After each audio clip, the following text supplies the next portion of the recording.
Hello, this is Peter Poppleton from the internet. I would just like to congratulate you really on reaching the 400th episode of the podcast. What the fucking hell is a podcast? If anybody tries to cast my pods like in Plaster of Paris or something like that, I will smack them right in the tit. It's what? It's like a radio. Right, I get it now. I see. It's like a radio show. 400 episodes on chuffing gaming. Chuffing hell. Look, I don't know how you've got there. Quite what you can say about chuffing Space Invaders, Pac-Man and Horace Goes Skiing, I will never know. But either way, it sounds like quite an achievement. So well done. And here's to the next 4. Let's not get, ahead of ourselves. I'm not going to say the next 400 because let's face it, gaming is, well, I don't know what I'm talking about, do I? I'm very old. Happy 400th episode. Hello, Andy. This is Colin. I won't be able to get in tonight. I'm sweating like a pig.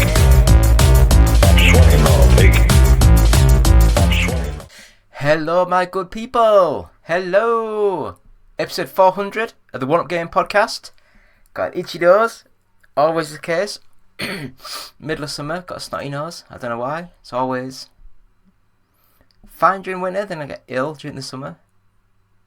Anyway, episode 400. Thank you all for being here.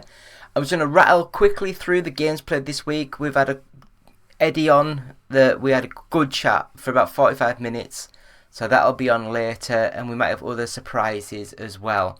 So as always, games-inspired music. It's an album. It's available now. Buy it, stream it, all that good stuff on the Apple sort of thing on the Amazon store. And 20% of each sale will go to the Child's Play charity. So that's pretty cool. And hopefully, the more we sell, the more we can donate to this great, great charity. Also, we've got our first 100 podcasts available from audiobooksontape.com, and just go to their website, search One Up Gaming, and I'm sure it'll be up there somewhere. And £1 of each sale will go to the Diabetes UK charity. While I'm talking about stuff, we have our first 3 books available. They're all like coffee table books. They're basically like just over 8 inches by 8 inches squared, and they have screenshots and little bits of information about each game. We have the Sega Saturn, we have the PlayStation, and we have the N64. So all of these, the N64 is about 250 odd pages, the Sega Saturn is 292, and I think the PlayStation one is 294. So each one's got pages, screenshots, bits of facts, bits of information, controllers, all the other bits and bobs, the consoles, different colours, all that kind of stuff. And yeah, just go to Amazon, search for them, just put the unofficial PlayStation collection or the unofficial Sega Saturn collection or the unofficial N64 collection. So please buy them. We have a deal on at the minute. Email us at contact@oneupgaming.co.uk and just email us whichever book you want, because we can send out review copies, which is exactly the same thing, but Amazon allows us to spend like £25 to send them out instead of the £35. So email us if you want to buy one for £25. We have about 50 copies of each one to give away for the £10 reduced rate. So email us contact@oneupgaming.co.uk about that, and we'll go straight into this week's games played this week for the week of the episode 400 on this podcast, which is this week. Yeah. So, first of all, heading out, I absolutely loved the art style of this game. I thought it looked absolutely stunning, and it was one of those games where you sort of like, it's black and white, it's very noir sort of looking, and basically when you're playing it and doing the bits and bobs, you are not only doing the racing, but there's also text and dialogue and stuff like that, and there's like a management sort of simmy thing where you have to try and get through places and not allow the past to catch up with you, that kind of thing. And it's just a really nice little game. Really enjoyed it, got quite into it, so I would recommend heading out as a good little game. I think it was a fun game. Next up we have Dream Hotel Master.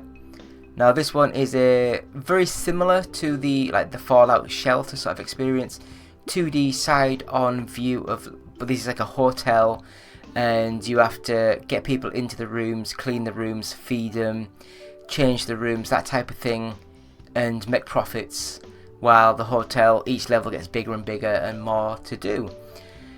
Technically speaking, it's a fun little game, it's a nice little game.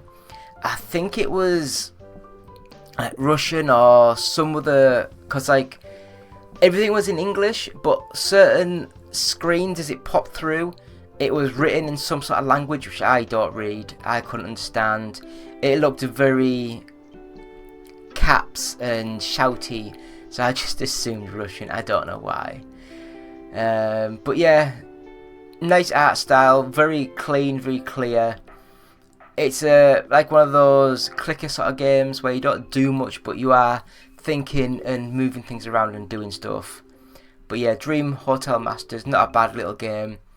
Next up we have Synced. Now again, I'd never heard of this game before. I got it sent to review, downloaded it. It's a basic third-person cover-based sort of shooter, like the Gears of War, but it's like the Gears of War if THQ sort of made it. So it's like a what they call AA star sort of game. So it's not a AAA, it's a AA. So it's not as good, but it was fast, fluid, smooth. It looked nice, it played nice, the story was just getting going. So I would say it's a nice little game to get. Just don't expect massively overhype the game, just don't expect too much. Just think of it as a cheap budget game and you will not be disappointed. It's a nice little game. So next up we have Shadow of Depth. Now I am just going to go onto my screens because I googled one game earlier, which is the next one, but I didn't Google this one. It's like I play a game and then I completely forget about it. So yeah, I remember this one now. It's a top-down sort of like action game, something similar to Diablo, that sort of thing, but it's like 2D art. Plays very similar to, what the hell was it called? Gauntlet, there we go. Plays very similar to like a Gauntlet, but with more RPG elements mixed into it. I quite enjoyed the game. It's very cheap, it's very budget, but it was adequate and it played well. It looked okay, nothing special, just a nice little game, and I was quite impressed with how it all flowed and looked. So we move on to the next game now, and I'm going to get the name wrong, so I do apologise. And the name of this game is called Saviorless, something like that, and it is just a very basic 2D action platformer. So imagine like the Castlevania sort of games. It looks like that sort of style, very gothic, very dark, very mysterious. It played well, it looked nice, it flowed well. Some of the backgrounds and that do look a bit more hand-drawn, and I think it starts off with someone telling a story, and it's like, we can't change the story, we can't change the main star, and the people telling the story, it's like, well, isn't this going to get boring if you can never win, if you can never do this, do that. So I think later on in the game, I think they'll change over and you'll start doing new things in the game and doing new bits and bobs. So I think it could be a nice little game. From the bit I played of it, it looked good, it played well. Action, platformer with puzzles, all that type of good stuff. Next up, we have BattleJuice Alchemist. Now this one, it looked nice. Like top-down 3D isometric sort of view. Very weirdly to control because I used the mouse and keyboard and it was just weird. I don't have up, down, left, right buttons on this keyboard. So I used the QWERTY, sort of like the WSAD sort of thing. And yes, you could like move up, down, left, right, but you couldn't like rotate, so I don't know if you needed the other buttons. The mouse was there to click on things and do things. So it's a very simple sort of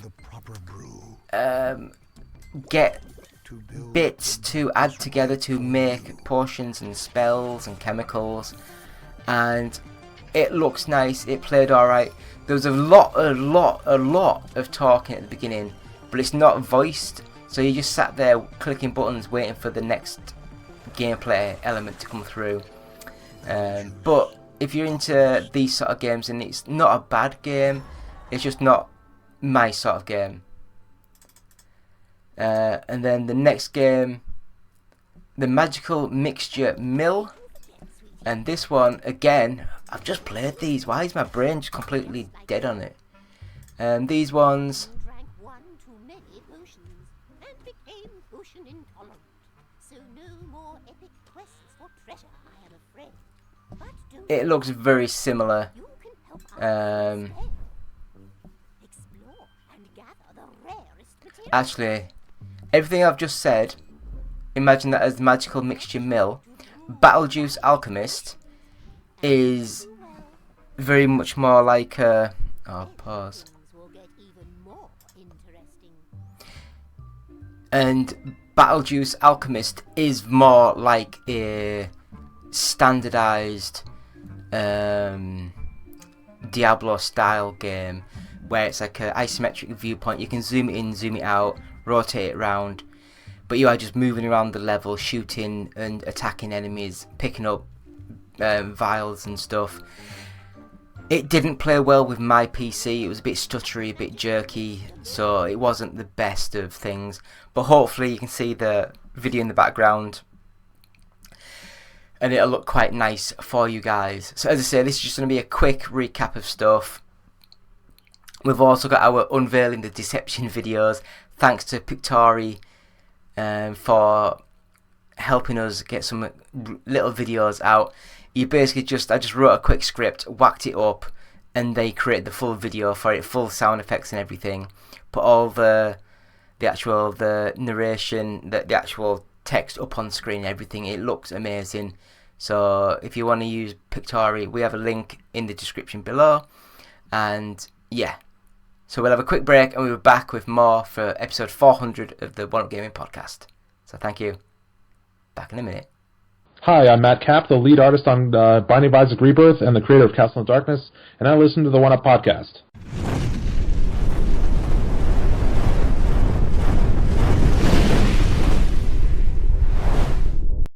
Right, so episode 400 of One Up Gaming podcast. It's me, David, and we have got a special guest today. So I guess the easiest thing just to do, just tell us who you are and what do you do, please. Okay, so at first, hello to all listeners. It's really nice to meet you. My name is Paweł, and I'm work in Cubic Games as a community and PR manager. So, I personally handle marketing and press relations and the social media platforms in Cubic Games. So basically, I'm the one you are talking on Twitter, Facebook, Instagram, and recently ignored Discord, and I'm sorry for it. Also, I'm sending newsletters for you and making press releases so you guys can read about us on some huge or less or smaller magazines. So yeah, I'm responsible for all communication with players. So if someone has a problem that has not been solved recently, so I'm also sorry, but you know who to blame right now, and I'm So how did you get to work for the fine team at Cubic Games? It's quite funny because it all started with when I saw in the internet that some company put that they are looking for someone for a game tester for a quality assurance. Now I know what's game testers are called because right now I didn't knew nothing. It was like wow, they are making games, so it should be fun. It should be a funny job, and they will pay me for it. So it's perfect job for me. And I was 18 then, so I work as a quality assurance without any computer or anything back then, and it was like 1 year and 2 or 3 months. So I learned everything from scratch, and yeah, that was the first year in Cubic Games. But I wanted to try something different later, so I was curious about the marketing side of things and went to the college for a marketing direction. And in Cubic Games, we prefer to educate and boost young talents, young people, and our team members. So it was like I really took a chance for our CEO and for people working here in marketing. They give me a chance, and now I'm here for 5 years and marketing from the marketing specialist. Now I'm marketing manager, and it's like, yeah. So Cubic Games is having a 20th anniversary. How long have you been with Cubic Games itself as a whole? Oh, as I said in the previous question, I first got into during a 15th anniversary. So, and now we have a 20th anniversary, and we were a company who was making games for back then for on mostly for Nintendo Switch. Before it was in 3DS or games like Gnomes, for example. I'm not sure if you can remember it. It was really old game. And then Cubic make Robonauts for Nintendo Switch. So yeah, it's I remember a 15th anniversary, but back then I wasn't involved in it because I was playing games and testing them. So it wasn't interesting for me. And yeah, it's now 6 years. Yeah, it's been around 6 years from now. So Cubic Games have released over 20 titles on Steam. Which or what are your top five in your opinion of these games? Mm, If I were talk to only about the Steam, recently there's when we are recording it, it's like 2 hours after we are released this game, so it's a fresh time. But about the Steam, my top five would be Ice the Horror game. I also tested that game. It was quite fun. Little scary, yes, but yeah, it's a really good game. Johnny Trigger, both Johnny Triggers, the classic Johnny Trigger, let's say it's a classic platformer when you are shooting from enemies, and yeah, it's really nice. And the second one is Johnny Trigger Sniper when you are just making headshots. So basically, it's really fun to play on, for example, Steam Deck. So we have three games. The next one I would say is Run Sausage Run, because it's a typical party game when you care, for example, running by Donald Trump and decapitate heads, sausage heads. Yeah, it's really fun with a team. If you have a party at the evening and want to play some FC 24, for example, I personally want to play game with a lot of sausages and a lot of blood than kicking a ball. But okay, that's me. And the last one could be a classical whole IO when you are just need to, swallow everything, building, tanks, and yeah, it's it's also really nice. But if you talk about all platforms, Nintendo Switch, PlayStation, Xbox, I'd say my favorite, from the bottom of the heart, my favorite is a Dungeon Top, and it's really the best card game I ever played. I must admit, I'm not a card battler sort of game person. There's not many that I've enjoyed. I will just say, like, a massive thank you for like you as a person and Cubic Games for being so consumer friendly, allowing Twitch streamers and small independent websites to actually get Cubic Games and spread the word, about some of these amazing titles. Yeah, as I said, we always try to support smaller creators by offering help with review keys, doing giveaways, and doing other good stuff, I think. Those who pour their heart into their work mean a lot of us, really. And it's like we love to cooperate with them. And I think it's just awesome to see someone grow and develop than to find already a huge creator, hire them, pay them, and let's get back to business. I think it's better to work with small creators, especially with if you are a indie game developer, for example. Because I always remember, I mean, we used to, before Game Pass and everything, we used to get Nintendo games sent to us, used to get like Microsoft games sent, Sony sent us stuff. And then I emailed, I think is it Capcom? I think it was Capcom. Yeah, I see. And they emailed back saying, once you have 250,000 unique views in the week, then we can sign contracts to send games out. And I said, well, we're only a tiny little channel. 250,000, that's a hell of a lot of things to try and I do. see. Yeah, the Capcom is really, really big company. Yeah. However, we still love you, Capcom. You are making a great game, so we need to love each other. So anyway, thank you so much for coming on, being a massive sport, for being on our 400th podcast. Before you go, can you just want to let our listeners know how they can get some of these great games and some amazing savings have been seen on some of your social medias they've been putting out? Yeah, of course, I forgot about the most important thing right now because we have a huge sale. Yeah, we just entered the Steam. So maybe let's start by explaining how to find us. I think the simplest way will be just to type Cubic Games Steam into your Google search and you will find one of our games. So basically just type Cubic Games Steam and you will find us. Most important that all games we have released are currently discounted by 40%.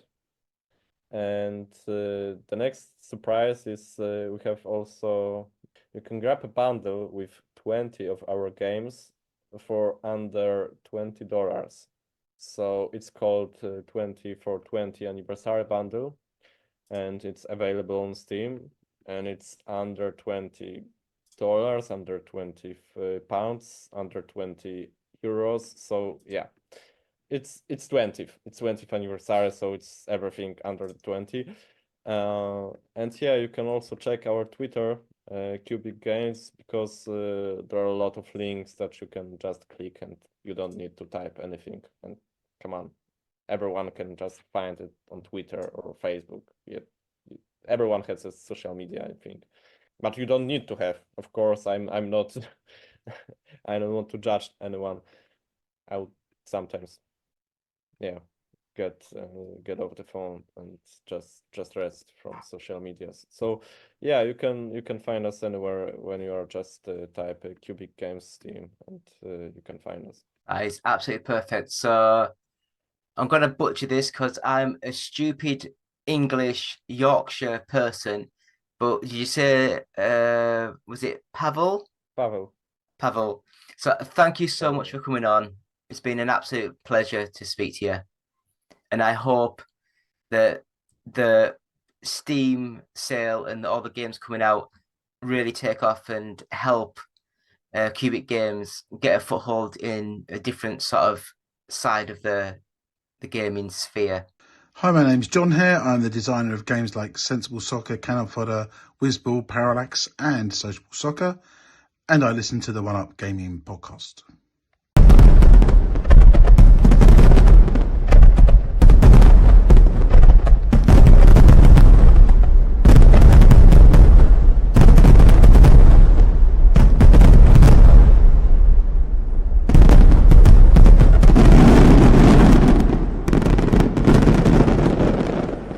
Stay sensible.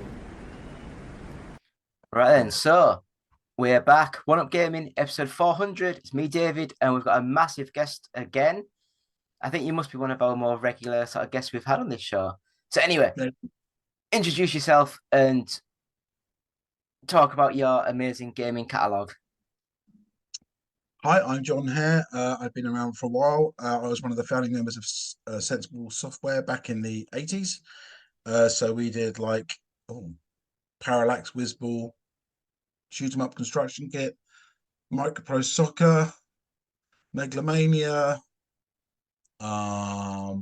WizKid, Sensible Soccer, Sensible World of Soccer, Cannon Fodder, Cannon Fodder 2, Sensible Golf.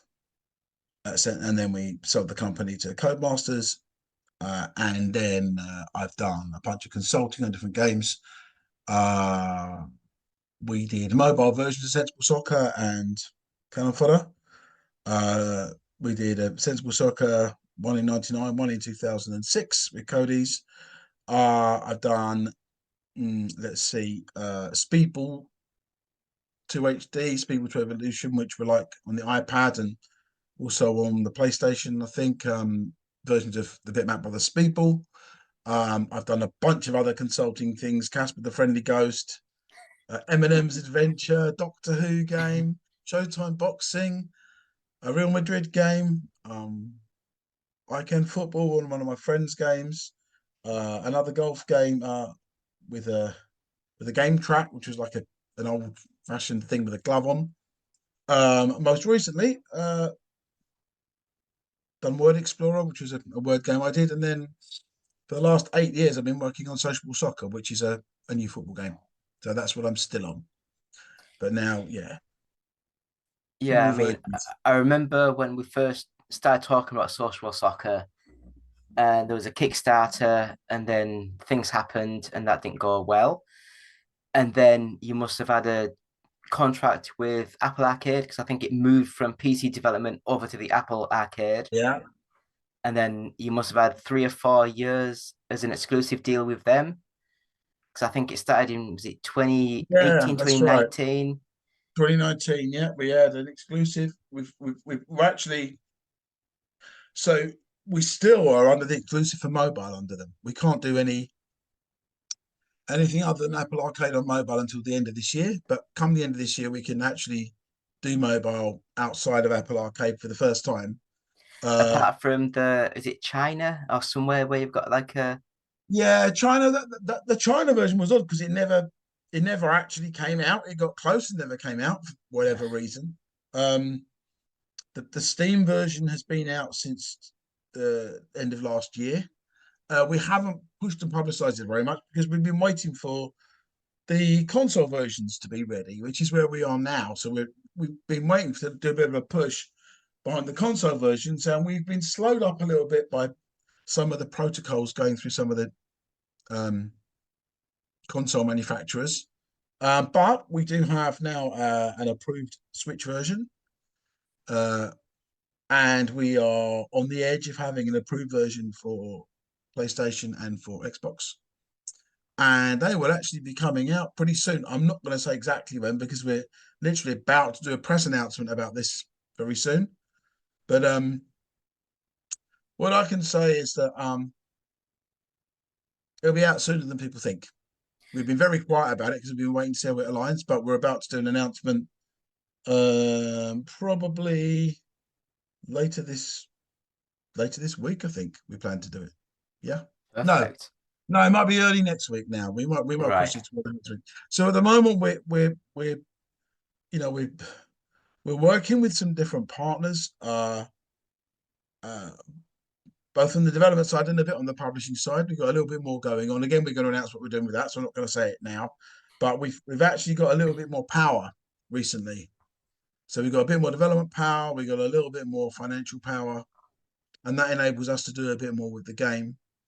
To finally get Social Soccer 24 out on the consoles, and also on the PC version.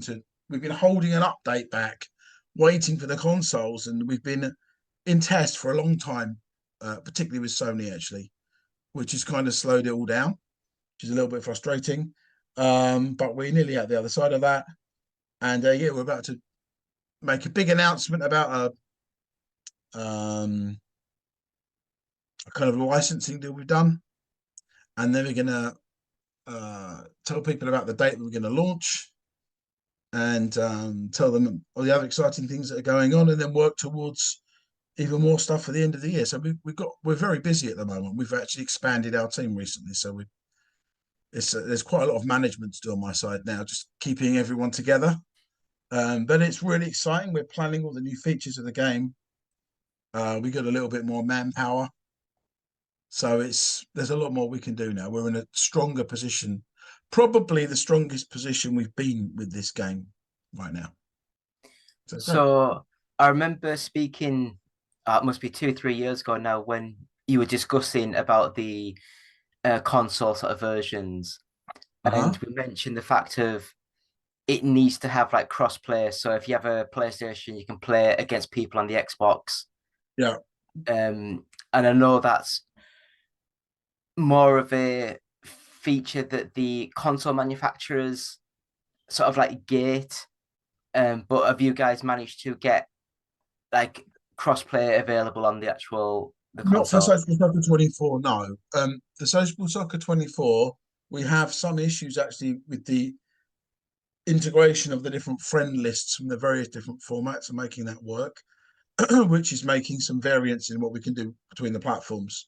By the time we get to Social Soccer 25, we hope to have all those problems resolved. And I would hope that by the time we get to Social Soccer 25, which isn't too far away, our plan is to release Social Soccer 25, nearer, sooner than this time in the year, next year, because this one is very, very late right now. We're very late because we've had platform problems. So by the time we get 25 out, which should be, with a bit of luck, be on mobile as well, we'll hope to have had those problems sorted out. But right now they're not. No. But yeah, I think I can't categorically hand on heart say we will have cross-platform play, but there's a bigger chance of having it on 25. There's no chance on 24 right now. Right. There's simply time to sort it out. Because I know nothing about marketing and all that kind of stuff. If it was me in your position, because Social Soccer 24, as you say, it's been delayed maybe about 6 months of how you guys wanted the game to actually originally come out on consoles. I would have this game, I'd take the 24 off for the Xbox, for the consoles, and just call it Social Soccer European Championship Edition. And the Americans call it the Social Soccer Copa America Edition. And then when it gets to like the September, October-ish sort of time, then call it Social Soccer 25. That is kind of possible to do, except that when you book your stuff you're doing with on boxed versions, for example, you need to pre-order units 3 or 4 months in advance. I don't even know that. So we're not that agile to like change this stuff. Like, we are agile, but the platform holders are not agile, basically. And the stores are not agile. So we could do that, but I think we're going to persist with Social Soccer 24 just because that's where we are now. I mean, you're right, it's an odd time to launch Social Soccer 24 at the end of the season. We could potentially rename it just Social Soccer on the consoles. That, I don't know whether that would be more or less confusing to people to have it different names in different places. I don't know. The Apple Arcade at the moment is called Social Soccer 21. Don't even know that. Yeah. So it's very odd. It's very odd to manage these platforms. The it's not as simple as just pinging a new version up. Like if you're doing it on Steam or something, it's really simple because you can just make a new version, put it up there. No one's vetting it. No one's analyzing what you're doing. It's much, much, much faster. But on some of the Yeah, platforms, you're going under a microscope with everything you do, which is well, certainly with the Apple Arcade version as well. We didn't bother to rename it last time because when you renamed it, you had to like submit 1,000 screenshots to all be vetted. And at that time, when we didn't have time, we were just like, when you're a smaller company, all of these regulations you have to work through are harder to to manage. We're actually getting to a point where we are taking on more people on this publishing side, and we should be able to manage this stuff soon. But right up to now, we've been running on everyone doing about 6 jobs at this side, and it's quite hard to deal with these slower, more meticulous things. Everyone in the team kind of groans. So yeah, I mean, we'll settle. Hopefully, by the time we get to Sensible Soccer 25, we'll have settled into our rhythm. Yeah, unfortunately, there's been a bit of a hiccup on the console, so I know people have been waiting, and we wanted them out in March. And if there hadn't been these problems, they would have been out in March. But we couldn't get them out in March. Then we couldn't get them out in May, and it's just, unfortunately, when you're with platform holders, you're not in control. They are. You just got to sit and wait what they say. And what actually happened was that Nintendo passed the game, and then Sony didn't pass it. yeah. So what can you do? Depends. You got to be lucky. So So I don't. I mean, like I've recently just released a couple of books, like coffee table books, 8.5 inches squared, like 290 pages, like one for the Sega Saturn, one for the Nintendo 64, and one for the PlayStation. It's like yeah, screenshots and small like paragraphs about each game, controllers, different versions of the consoles. And I mean, I put a good 6 months of prep, of effort, of getting it mm-hmm. all up and running. And you go on to like Amazon and you read some of the reviews. As I've stopped reading some of the reviews now. Do you actually still go through and read some of the reviews on Steam or anything? On Steam, I actually been personally reading them and replying to everybody. We haven't. Again, we are just ramping up on the publishing side. We will have a community manager, a social media manager back, and we have had one in the past, but recently it's been very tight, and we've not had that. So again, like I say, we all wear many hats. Yes, I do, and some people write very intelligent, well measured reviews. Some of the criticism is well aimed. Some of it is just it's great, we love it. Some of it is it's great, but blah blah blah. And most of the time, a lot of the features that the fans are talking about and the players are talking about are things that we know need doing, and we might be in the middle of doing them anyway. So Yeah, and then some people are just ridiculously critical and pointing out things which you never intended to be, or like the very worst criticism is um all the player names are in there, but all the club names and all the league names aren't in there.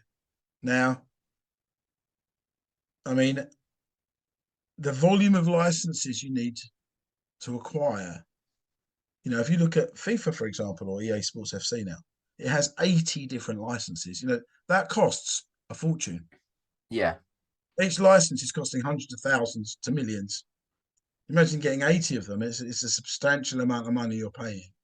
And we've got a great license in the FIFA Pro license. We have well over 12,000 players licensed in the game. Well over half of our players are licensed players, which is fantastic. So most of the best known players in the world are licensed in our game. Their photos are there, their names are there. They're on their player cards, and we've got a little model representing them. Not with individually fashioned faces yet, I might add, because that's obviously extremely expensive.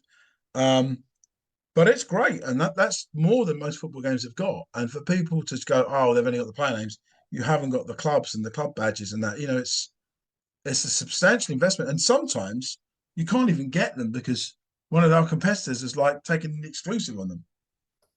So we've been working to get a game which the player licenses look absolutely great in the game. I'm delighted with them, and the club names look great. You know who they're meant to be. Anyone who's played sensible soccer will know the kind of where we're aiming it at. And yeah, we've got a fantastic new endorsement for the game sorted out now, which we're about to announce, which I think everyone will be interested in and amused by and entertained by. So I'm quite happy that we've got that done. And for us, I mean, it's like being the little boys sitting at the big boys table sometimes.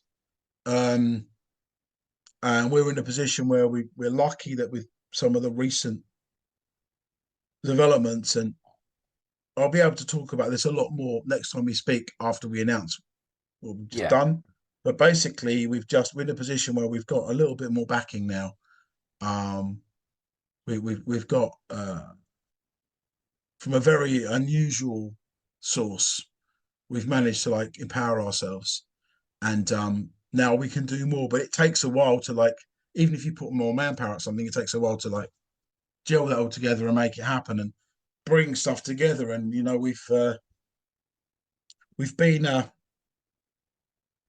we've been signed with various publishing companies, as you know, and we were signed with KISS at one point, and then our deal with KISS didn't materialize because a lot of companies are struggling out there, and KISS was one of those companies as well. They just couldn't basically finance the whole thing properly for us at that time. So we've gone the route of self-publishing without really having a publishing team in the company.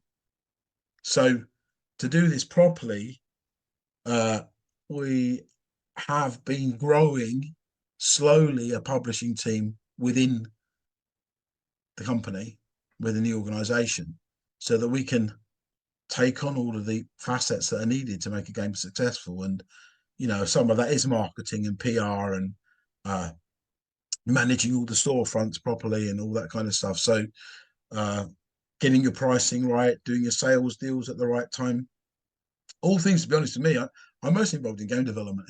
I've worked with publishers my whole life, brilliant publishers, but it's not really been my job. So now the job has been for us to kind of like grow this extra arm of the company, which has been fun, excellent. We're doing it right now. Like we're interviewing people now. We're taking different people on. We've got different roles. We're filling up, and it's really good fun. But it's taken a while. It's kind of come at the time when we've been finishing off these console versions, and then we've taken on this new development company. We've taken on more people, but now we've got more people to manage and plan. So like all your design plans for example, Social Soccer 25, we'll be putting in place for that and beyond 25. At the same time as we're finishing off 24, at the same time as we're building our publishing arm and talking to all the different platforms, it's a busy time for us. And I think that people are going to be very pleasantly surprised by Social Soccer 24 on not only on the consoles, but for the PC players, like the improvements that we've made. We've been taking in a lot of feedback that we've been reading. Like you asked me about reading those reviews. Yeah, we read them all, every single one. And I'm the person who controls the design of the game. And I take input from everywhere, including every single reviewer that I read stuff. Even if I hate it, I will still take it in and digest it because it's important. Otherwise, you might miss something. So, yeah, we've some. I'll give you an example. One person was saying that they hated every time you score a goal in the game at the moment on the PC, a screen come up saying this player scored a goal. And it's got his card and it had a background, and the background is kind of a medium color blue at the moment, but it can look quite bright. And he was complaining that the blue is always flashing. Now, it's something that I hadn't picked up at all, that it might be an issue to someone.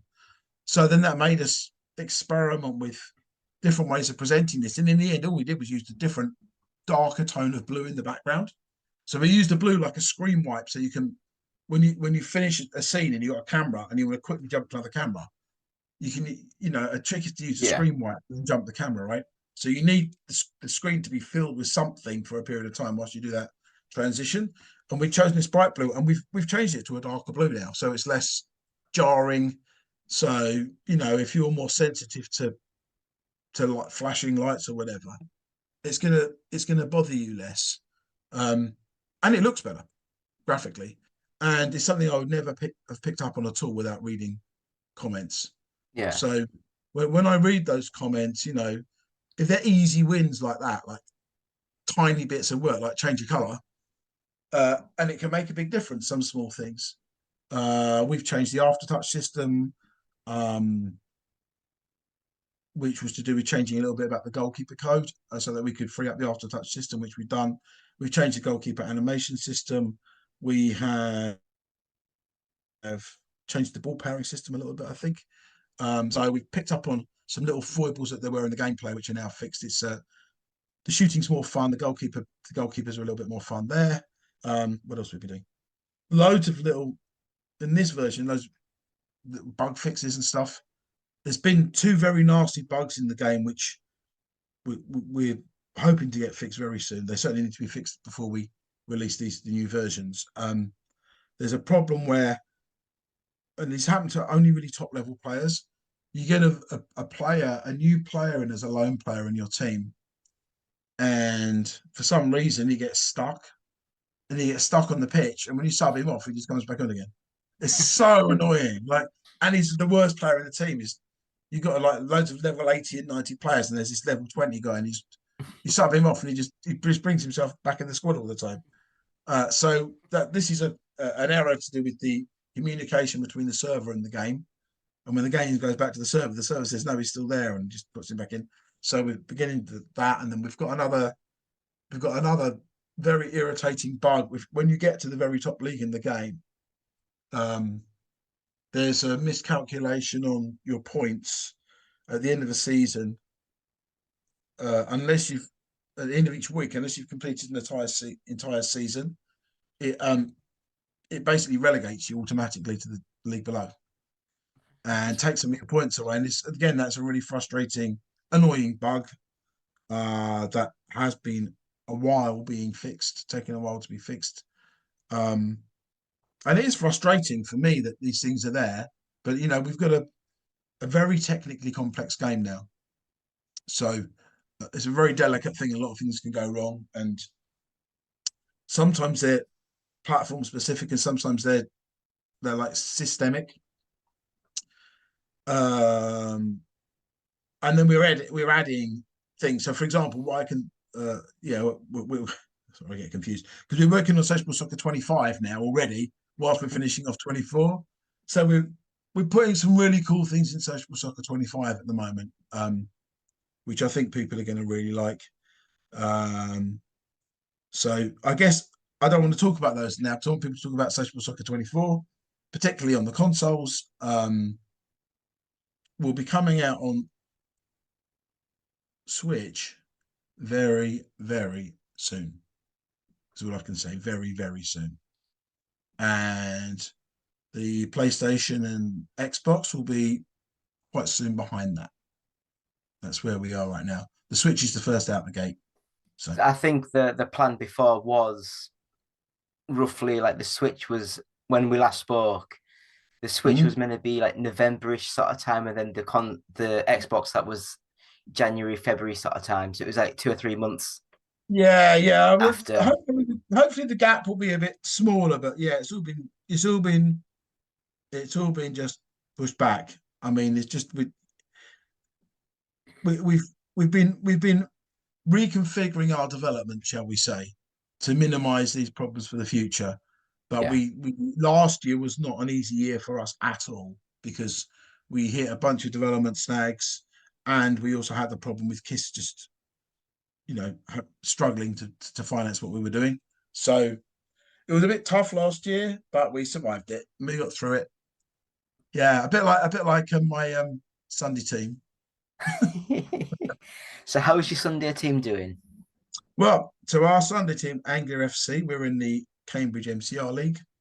So we play against teams like St Edmunds and St John's College, Wolfson, the Department of Engineering. Cambridge Assessment are the best team in the league. They win it every year at the moment. They're the exam board in Cambridge. They're the second biggest employer after the NHS in the city. So Let me know. because of course we're a university town, right? So but we play in that league with all the colleges and stuff. And we have had a proud record since we got promoted. I think it was eight seasons ago to the top league. We've always been in the top half, and we've always been in the top six because the amount of teams changes. And actually, last year was the only year we dropped out the top five. Normally we're third to fifth, like every year we're between third and fifth. And then 2 years ago, we got to second, which was the first time we'd ever been second. I'm managing the team now, as well as still playing a bit. So it was great. We got to second, our best ever performance, and I was really happy as the manager. And then the following year, we got sixth, which actually was our worst ever performance. And this year, we were like in sixth with one game left to go, we'd have been bottom half. So we've never been bottom half of the table. So we needed to win the last game of the season, which we did. We won, I think it was 5-2. So we stayed with our record of always finishing in the top half. So for me, that was the stress out of the way. Yet again, we got to a cup semi-final and lost it, which is the same as last season. We had a very large turnaround of players, but we got some good players in, some good new young players actually, which is also good for our team. But importantly for me, I clocked up 200 appearances for the team this season, which is really very nice. That's really nice. So yeah, at my age, that's not bad. It's like, what are you now? 58, 50? I'm 58. Yeah. And we're playing in the uni league, and some of the guys are in their 20s. Some of the guys are even teenagers. It's a variety of ages. So the average age of the players is about 28, maybe 29, 30. Yeah. So just to be there, and I've played, I think, about 3 or 4 full games this season. Normally, I come on for the first 20 minutes or so, and then I sub myself off, because actually, as a manager, when you're managing and playing, you very rarely make managerial changes in the first 20 minutes or so. So I've worked out the way to do it is to basically start the game and then bring myself off as the first guy to get subbed off, which also sets a good example to the team that in our league you can rotate subs, so you can rotate on and off. And by doing that, it kind of gives me a chance to be at the side of the pitch and shouting at people for the rest of the match, which I kind of enjoy. Although this season has been harder than most. And the other thing is, for anyone who manages a Sunday team, the rain this season has just destroyed. We had 6 matches cancelled because of rain this season. 6. So you spend all the week getting all your players together and trying to get like 15 guys or 16 guys, basically, which is the number you need really to do a match with subs. Then you've got to organise a pitch. Then you've got to organise the ref. Then the opposition have got to organise it. And then a little bit of rain comes down and the groundsman says it's off. And that happened like in November and December. It was happening every week. It was so frustrating. Yeah, I remember like when I was like 19, 20, 21. So I guess that's like 20 odd years ago now. Yeah. I was playing like Saturday League and Sunday League up in the northeast of England. Yeah. And I think I was 21 and I sort of like ripped and shattered all my cartilage and my cruciate ligament, and it hurt that much. It was just like, I don't want to play football anymore. So I gave up quite early. I used to love it. 1 second. Yeah. Okay. No, you're right. I mean, it's a lot of people, they get injuries, and what I've noticed is the general note. I played football as a kid every day, but I stopped playing at the age of about 13, 14 in school playground. I just stopped. And I didn't start again until I was in my mid-20s. So I had about a 10-year, 12-year gap. Yeah. When I was indulging in other stuff like playing music and finding girlfriends and other naughty stuff. And And when I started again, I'm glad I started when I did. And I've noticed a lot of people are a bit like you. They played like a good standard when they're in their teenage years, like in those late teens, which is when I didn't play. And then they got an injury or they just went off it. And then they come back and then they're like, I'm not as good as I'm not as fast as I was when I was 21. It's Yeah, like, well, of course you're not. You know, you have to adapt your game. And I think sometimes people lose years of playing sport, particularly a team sport like football, in their late 20s, 30s, and 40s when they could be playing, when they're still like doubting themselves because they're judging themselves against their 22-year-old self or whatever. And I think the reality of any sport, especially a team sport like football, you've got to adapt the way you play to how your body is. So, like when I was when we had our old sensible software team, which was in the mid 90s, I was playing as a centre forward, yeah, and I was a centre forward because not because I wanted to be, but the guy who was best at football in our team said, "No, you should play up centre forward because you're the most suited for it." I mean, I've just gone back and back and back and back. You know, centre forward, then down to the right wing, then down to right back, then into centre back, or then I've discovered I'm a reasonably good goalie for certainly for five-a-side, maybe a bit for 11-a-side, so I'll go in goal sometimes. And I now go between being a goalie, a right back, and a centre back. But most of my time is spent. Well, this season we would be playing with a back three, which is great for me because just like the right hand side of a back three is just about the perfect position for me personally. yeah. But normally I'll play as a centre back or a right back most of the time. But I can also play as a left back. Um, and I go in goal as the emergency keeper when the first two or three keepers can't make it, you know? It's like when I was in the school sort of football team, I was like a centre back, but they discovered that when I went up at 11, 12, I never actually got any taller. So I was like 5'4" when I went up to secondary school. And when I left secondary school, I'm only like 5'6", 5'7". So I didn't really get any taller. So they moved me out to the right back, so I wasn't really needed Yeah, to head of the ball. it is useful as a defender to be bigger. I mean, when I was like 14, 15, I wasn't particularly big. And sometimes I forget. Like now when I play five-a-side, we play in a five-a-side league up the road here.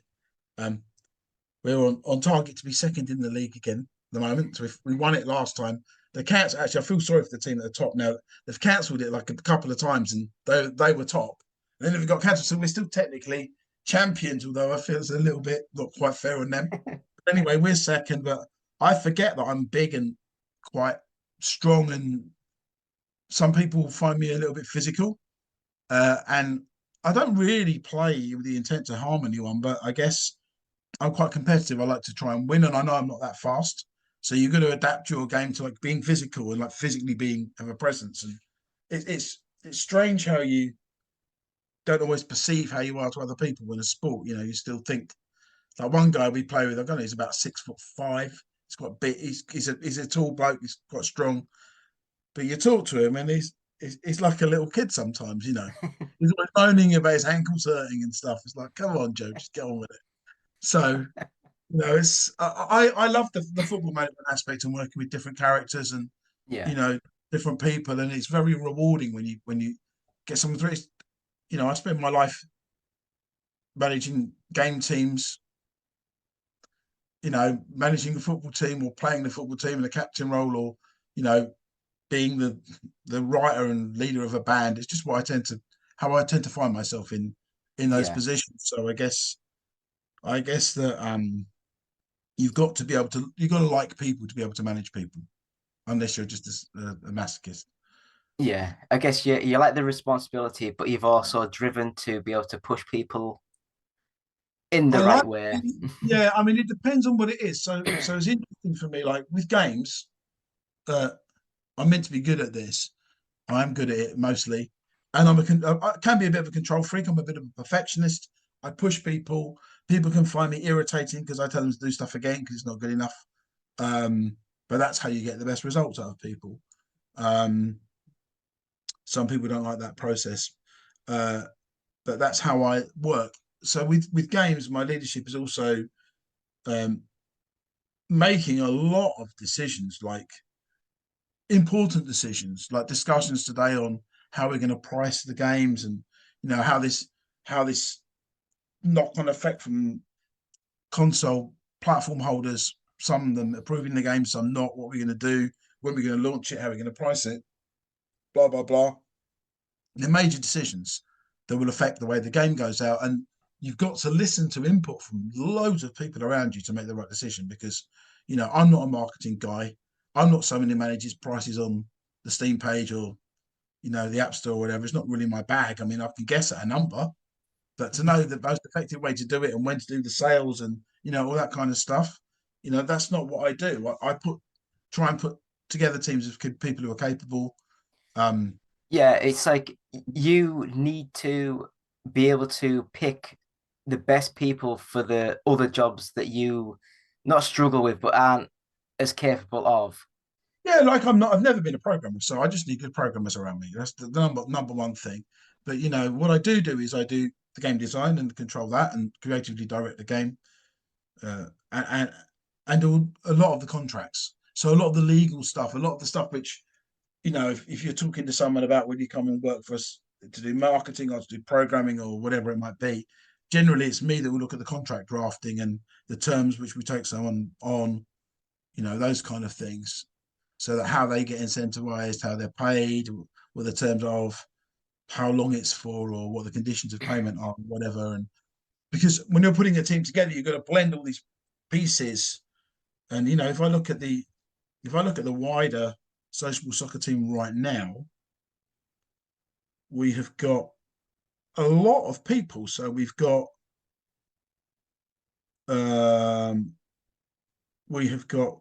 four of us at like the core of the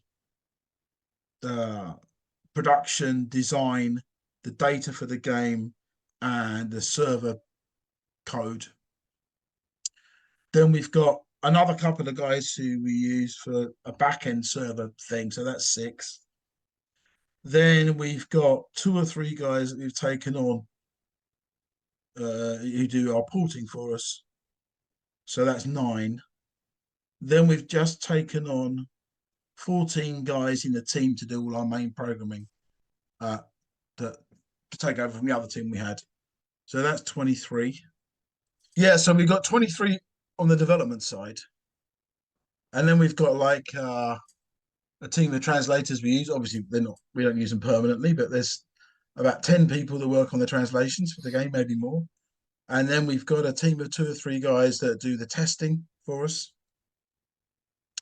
So that's another 13. So now you're up to like 36 people involved. And then on the publishing side, we've got 3 people, one of the PR companies we use, so that's 39. And we've got a second one with another 2, and second PR company, so that's 41. And then we got people helping us on the publishing side, so there's another maybe 3 or 4 people, 5 people there. So you're getting up to like mid-40s. The translation thing's a bit cheap, really, to call that 10 people, but we're kind of like we're getting up close to 40, 50 people. Yeah. In all the roles that involved in putting the game out, and it's quite a lot. It's not insubstantial. So, coordinating all of that and making sure everyone knows what they're doing, can be tricky. Yeah, Because I know that you sort of said before that you're like a night owl, so you like stay up quite I'm a late night owl, and but it's really like when you're doing a whole bunch of different roles at the same time, you've got to fire your message out whilst it's in your head and you're remembering it. You're not going to remember it in 2 hours because you'll be on somewhere totally different. You'll be looking at a game design detail, or like how much we're going to pay this guy, or when's that going to come out, and all the different conversations are going around you at once. You've got to be on top of every aspect of running a games company at this level we're at the moment, which is moving towards getting more. Like I said, we've probably got. I'm trying to think on the publishing side how many people we've got. Well, now we've got 1, 2, 3, 4, 5, 6. There's probably Um, maybe about 8 people, different roles of advice on the publishing side now. So we're growing that side now, what we're doing, but it's in its infancy, what we're doing there to grow it from what it was, which was a smaller team. And of course, you don't use everyone always all the time. So with this, it's a lot of people coming into roles. But it's amazing how many people are involved in the game. It's just amazing how many people it takes to put a product out, and that's got to be financed. Yeah. No one does it for love only. Even if they do love it, they do it for money as well. So you're making sure that aspect is rolling, and you've got that is quite a challenge. And yeah, and then obviously on top of that, you've got to make a great game. You've got to make the game as good as it can be. And fortunately for social soccer, it's getting better and better all the time. No doubt about it. It's getting better all the time. And I think the new development partners we've taken on will give us a lot more strength now. We've got more manpower. We've got more expertise in certain areas we've not had before. So, and we know what the game is, and we know what it does, and we know the areas that the game needs strengthening in now more than we did before. So I think we're gonna, within the next year to two, we'll find our feet with this title. I know it sounds like it's taken a long time, but we haven't even released it on a single console yet. We haven't released it on regular mobile yet at all. I mean, it's unbelievable, but we really haven't. We've been Yeah, in a bit of it's. a silo. I mean, without trying to sound too kiss assy, it's like when I played the game because I had the MacBook, so I played it on the MacBook, Yeah. the Apple Arcade version, and then I got the PC code, and I've been playing that. And I will say the player movement, the speed, the control, the actual physics of the ball, the way the ball passes and moves. I think that the game, as an arcade, fast-paced football game, is probably the best feeling game I've played ever. And Ever. ever, I think it actually plays better than the old Sensible Soccers. Wow, that's amazing, David. Can you tell everyone in the world what you just said? That's the message we need everyone to hear. And the new PC version, because you can always refine it. It's like sculpture. So it's better than you've got now. Yeah, So yeah, the aftertouch system, the ball powering is better now. The goalie animations are better. The goalie has been a bit of a weakness that we've worked on more this time to improve, because when you're working between versions of a game, you tend to work on the bit that's the weakest to get it up to the level of everything else, and then suddenly you'll surpass that. So, for example, on the Social Soccer 25 at the moment, we're working a lot on overhauling the menu presentation to make it look really good, because we didn't do much on it for quite a while. So what you'll see with Social Soccer 25 when it comes out, which isn't this version, but the next one, is that the menus will improve significantly. We want to work a lot on what's going on in all the stadiums, and all that graphics area, which at one point was the strongest thing in the game. Now, because on this current version for 24, like if you call it 24.5, which is what this console version is. So on PC, we're going to launch an update, which is effectively 24.5. And in the consoles, you've got the 24.5 content. It's all been about refining controls, getting rid of little errors and bugs and things that people didn't like, and just smoothing what we've got. And then on 25, then we're looking at some small game mode changes, adding some features that are really missing from the game. I won't say what they are. They're obvious ones that you'd expect to have in the game that aren't there. So adding some things back in there that really need to be there. And then looking at very much what's happening in the stadium with the way that the pitches look, everything's presented, doing a bit of work if we can on the animations and all that kind of stuff. Working to overcome some of these issues that have been pointed out by some of the console manufacturers. And then in the background, you've got even longer tasks which aren't even going to hit 25, because the reason we're working on Sensible Soccer 25 is to put it out at all this year. We've got to like start to feature clamp in July or August Yeah, because then this whole process of going to consoles and blah blah blah. So because it's quite slow, we're very much focused on pushing 24 out, but actually getting 25 done at the same time. Because the console launches come so late, they're kind of like concertinaed in on each other a little bit. So whereas the Steam ones had that proper run, the others haven't. And then beyond that, we're all already looking at Social Soccer 26. So the really, really much longer features that you want to get in, the bigger features, the stuff which would give you the difference between Sensible Soccer and SWOS, if you like, which was a long time. Some of that stuff is going to be pushed right back further than 25 because yeah, it's just too much to do.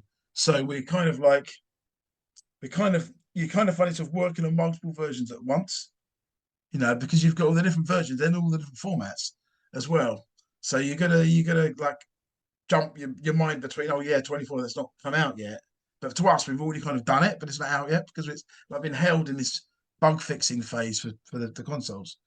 Whereas 25 is what we're working on really. So it's quite an odd thing. You're kind of working on two versions at once. But yeah, it's fun. I mean, there's a lot more to do with this game. This is nowhere near what I would call, run out of ideas, run out of features. yeah, Not at all. yeah. It's the same with like the old FIFAs or EA Sports FC 24, whatever the hell they call it Yeah. now. There's a new game every year, but they only get 9 months to do the new game because of Yeah, how long it takes to do all the bits and bobs.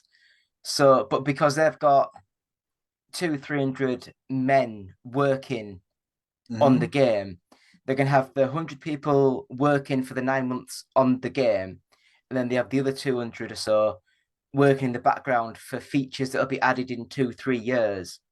exactly. We're even starting to do that. So we need to. There's a couple of very long features. Some of them are intricate. We won't start them until 25 has stopped. So some of the ones that are more intense about game modes and menus and that kind of stuff. But on, what a couple of features I can think of, they're just very, very long.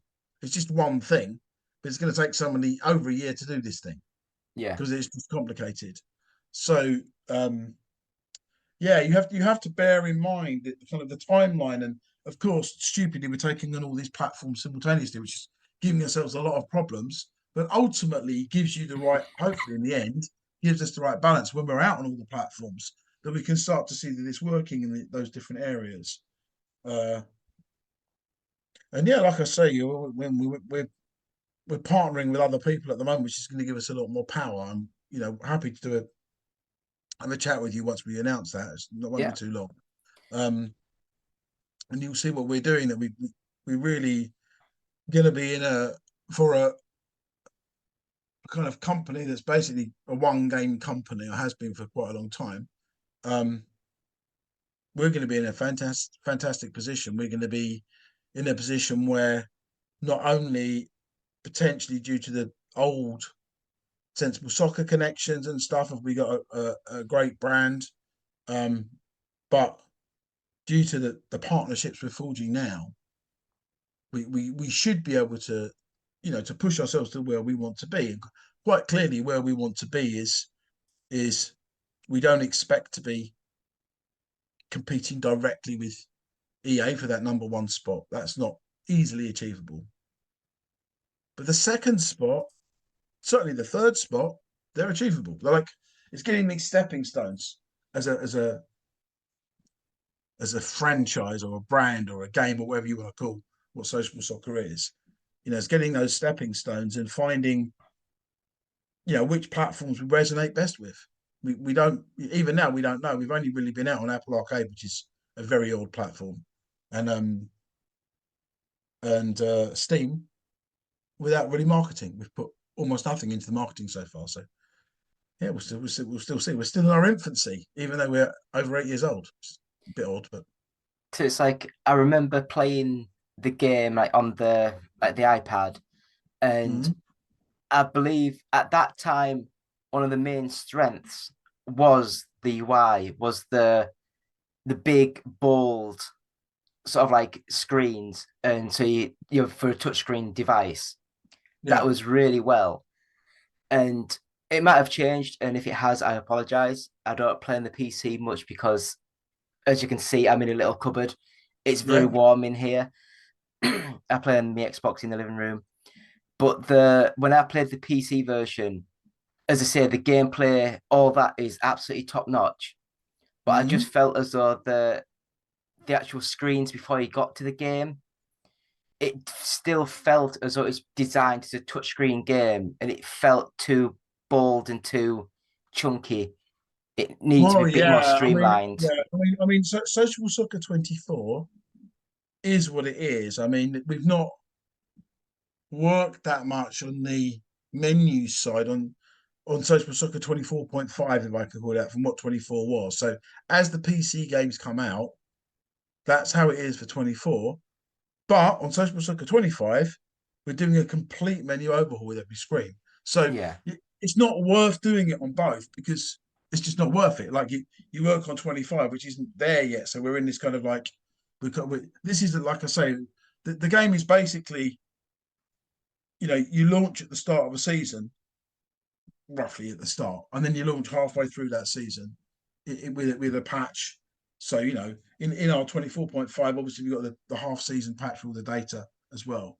But what's weird is because of the delay on the console versions are coming out on the patch, which is meant to be halfway through the season and not the start. So you've kind of like got slightly odd. Although to be fair, it is the Euros, so yeah. it's with Euros coming up, so we're going to be in and around that kind of area that we're looking at. We'll give the official dates soon, but we're in and around that area now. We're looking at, unless something goes badly wrong. So So like I say, I mean, I've been clicking around and nothing official. You don't have to agree or anything.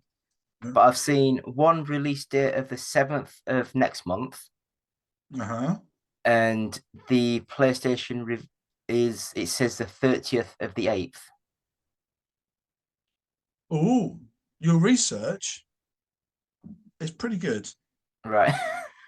Uh, but we are hoping to um we're hoping to draw that well the 30th of the 8th for the PlayStation. It depends on that might be for some people might become a bit sooner, hopefully. Right. Depends on how you want to consume it, should we And say. weirdly, it says the Switch version is 29.99, and the PlayStation, the Xbox is 20. Is it 20? Yeah, 24.99. Yeah, so we've actually gone through the discussion about pricing today and how we want to price it. Um, I'm not going to tell you anything about that because we're Yeah. literally that has been the discussion today. Um, and we all I can say is all the pricing is under review right now. Um, Obviously, we have to bear in mind the reality with pricing is that, for example, on Steam, everyone buys it when it's on sale anyway. I mean, like, Yeah. the reality is, if you look at the stats, only a third of people buy Steam games full price. Uh, Another third only get them when they're on sale, like half price or less, and the other third only get them when they're totally free. So that we have to bear in mind 90% of when. my Steam games are bought when they're £2. Yeah, that's it. That's it. So we have to bear in mind that when you announce a price, that the way you sell the game is effectively mostly in the sales when that price isn't being met. So the price is really to me it's really odd. I mean, like I said, this is not my part of the industry at all, but to me it's really quite odd. But we have to make sure that we're balancing this out across all the platforms we're there on, and we've got digital versions and we've got box versions as well of the game. So we've got to make sure that the balance. I mean, obviously, as you can appreciate, if you do a Switch version with a cartridge in it, that's going to cost more to make than like a digital version of Yeah. anything really. So you have to price according to physical media and that kind of stuff as well a little bit. So we have to bear all that stuff in mind when we announce the pricing, like across all the formats. But we had a discussion today on it, and so we're going to verify that actually tomorrow as it happens on the pricing. to see what we're going to do. Make our decisions on how we're going to handle the stuff with Sony, particularly at the moment on the issues that they're looking at, and make a decision on that, and then we'll announce to people relatively shortly all the different formats of the game when they're going to come out and what the prices are going to be. Yeah, so it's like as you're speculating on the first date you mentioned, it's pretty soon is the answer. And you know that when we obviously we need to do some marketing around that, let people know the game's there, tell them about it, do a little bit of PR, and our plan is to put whenever the Switch comes out, to put the PC update at the same time. We've kind of been holding it back to get it at the same time, but unfortunately we've been juggled around by the console stuff a little bit. But yeah, a lot of the PC issues are quite neatly what ones there are, and like you say, it's great to play, but we still just always see the little bits that can be improved. They will be addressed fairly soon, as you can guess. Yeah. So yeah, so we will make our announcements. I think people will be, like I say, happy and entertained by our new endorsement partners and stuff as well. And the game will get a little bit of a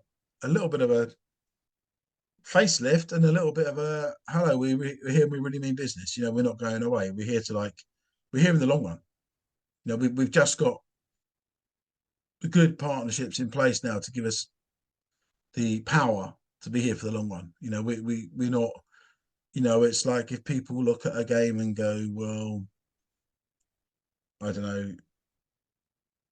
Like I said, people going, oh, there's no club badges there, for example, and that kind of stuff, and then they just think you're just going to go away. Well, that's not why we're here. Like you say, we've got, for anyone who's played it, they'll know once you get into the controls, and I guess it helps to have had the sensible soccer background, but we've got, well, you said it's the best arcade football game a minute ago, so there you go. It is. I mean, don't get me wrong. When I must have been about 15, 16-ish, playing on the Amiga, or was it Sensible Soccer 90?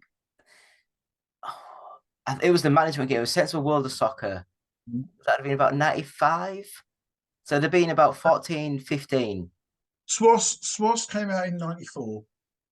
Yes, so that's the management. It says could it be 95? Yeah, that'd be about right. Yeah, they've been about 14, 15-ish.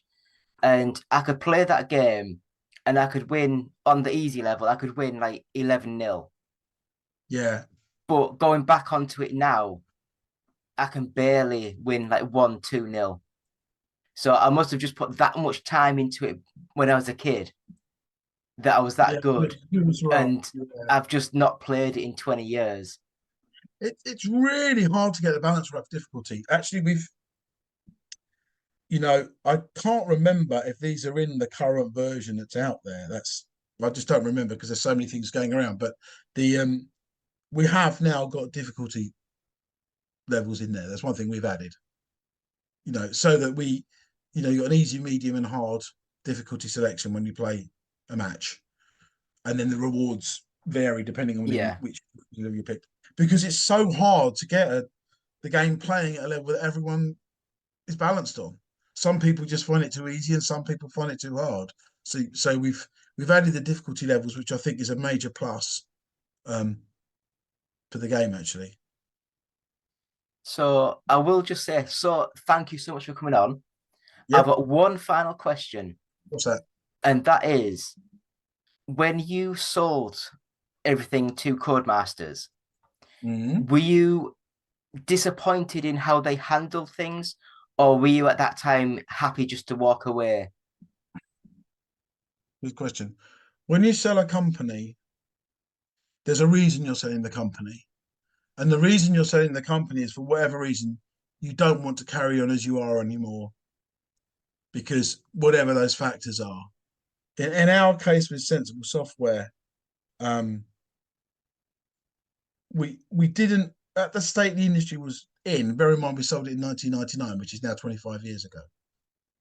Almost exactly 25 years ago to the day, practically, we sold it. So we sold it in May, I remember. we needed to get to a point where we were employing about 60 people to move on to the next level of technology. And at the time, we had an office of 20, and we were already struggling with it. And we were just like, we didn't want to do that. You know, we were a two-man team that set out coming from playing in a band to making games, and suddenly we were being made to like have an orchestra to manage, Yeah. and we just didn't want it. And so we, the main thing was the main thing about the sale of Sensible Software was, firstly, myself and Chris, my business partner Chris Yates, there, we basically just, our model was simple. We ran the company. We always made sure there was 6 months worth of costs in the bank, and the rest we just split 50-50. That's the way we ran the company. You know, we just paid ourselves when there was a bit of surplus.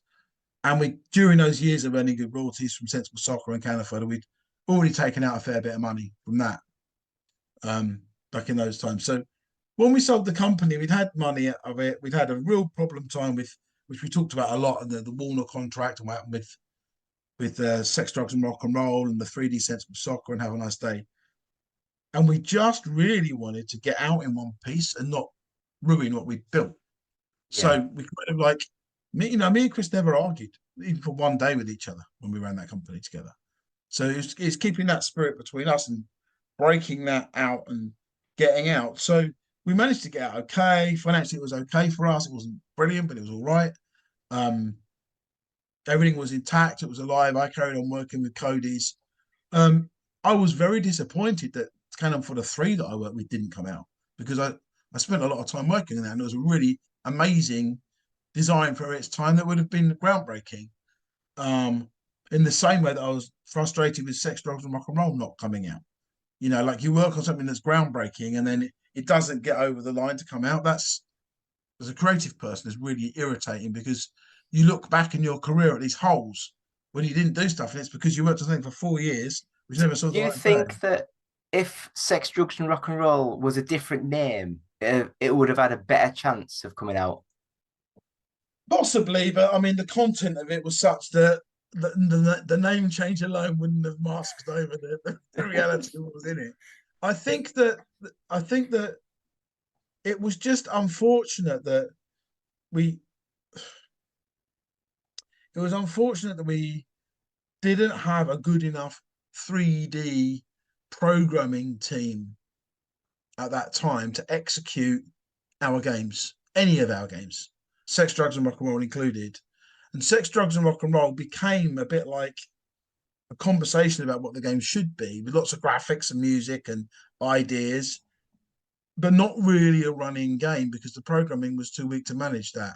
And we were piecing it together again with new people in the team and that. But sometimes in game development, you lose like 9 months to a year. We've had that with social soccer actually, where some programming goes wrong. You just got to rip it up and go back to the start again.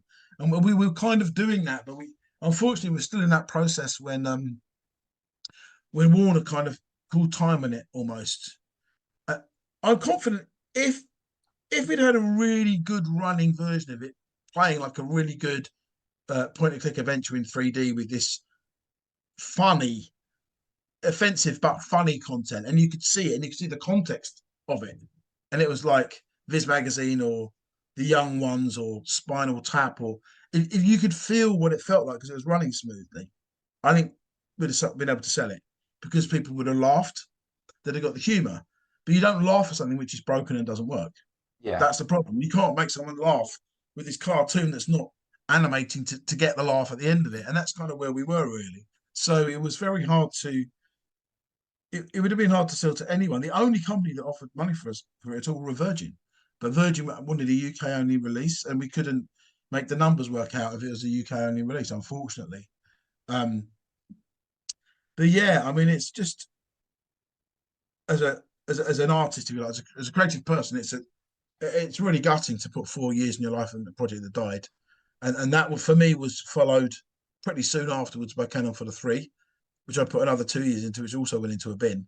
So it's like 6 years, and when you've come off the back of doing, you know, Megalomania, Sensible Soccer, Cannon Fodder, WizKid as the original game, Sensible Golf, okay, that was not quite as we wanted it. But then it was meant to be Sex, Drugs, and Rock and Roll, Have a Nice Day, and the 3D Sensible Soccer, which wasn't good. And it was meant to be Cannon for the 3.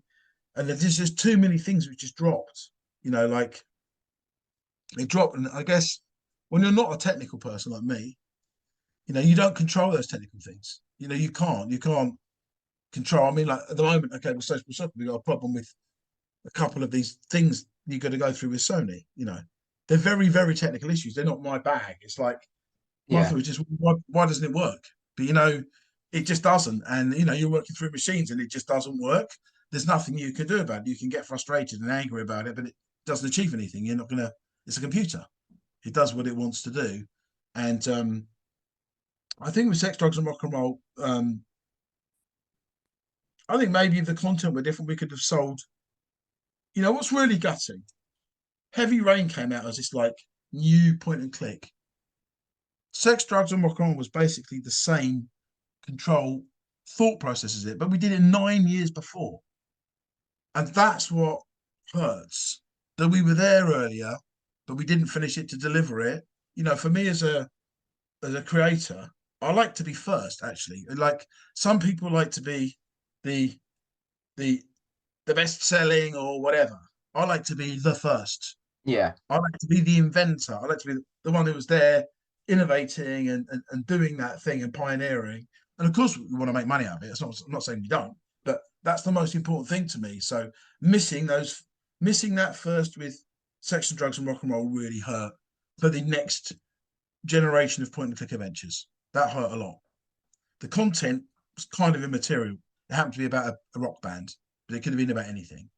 And then the Cannon for the 3 was like, again, squad based in 3D, missions to go and do certain stuff with your Cannon for the guys and having spies and mountaineers and stuff Wasn't like that one like the individual people that you controlled? They all had individual skills.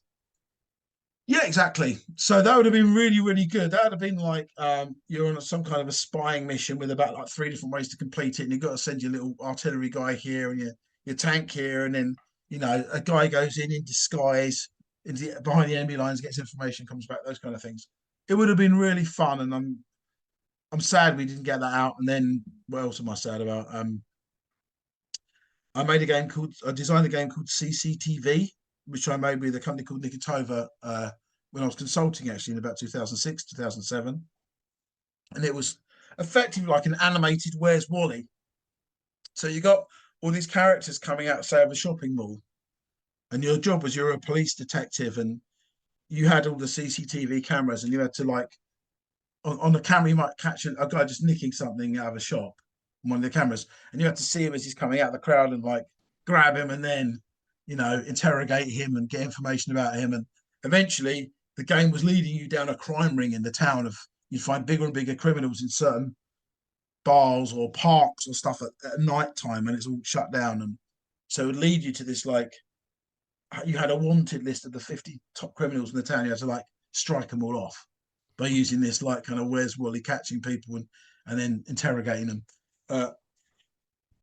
It kind of frustrates me that you can have these great ideas. Or virtual TV was a game I made with another team, small team called Legba, and that was a great team. In that a great game. In that game, you're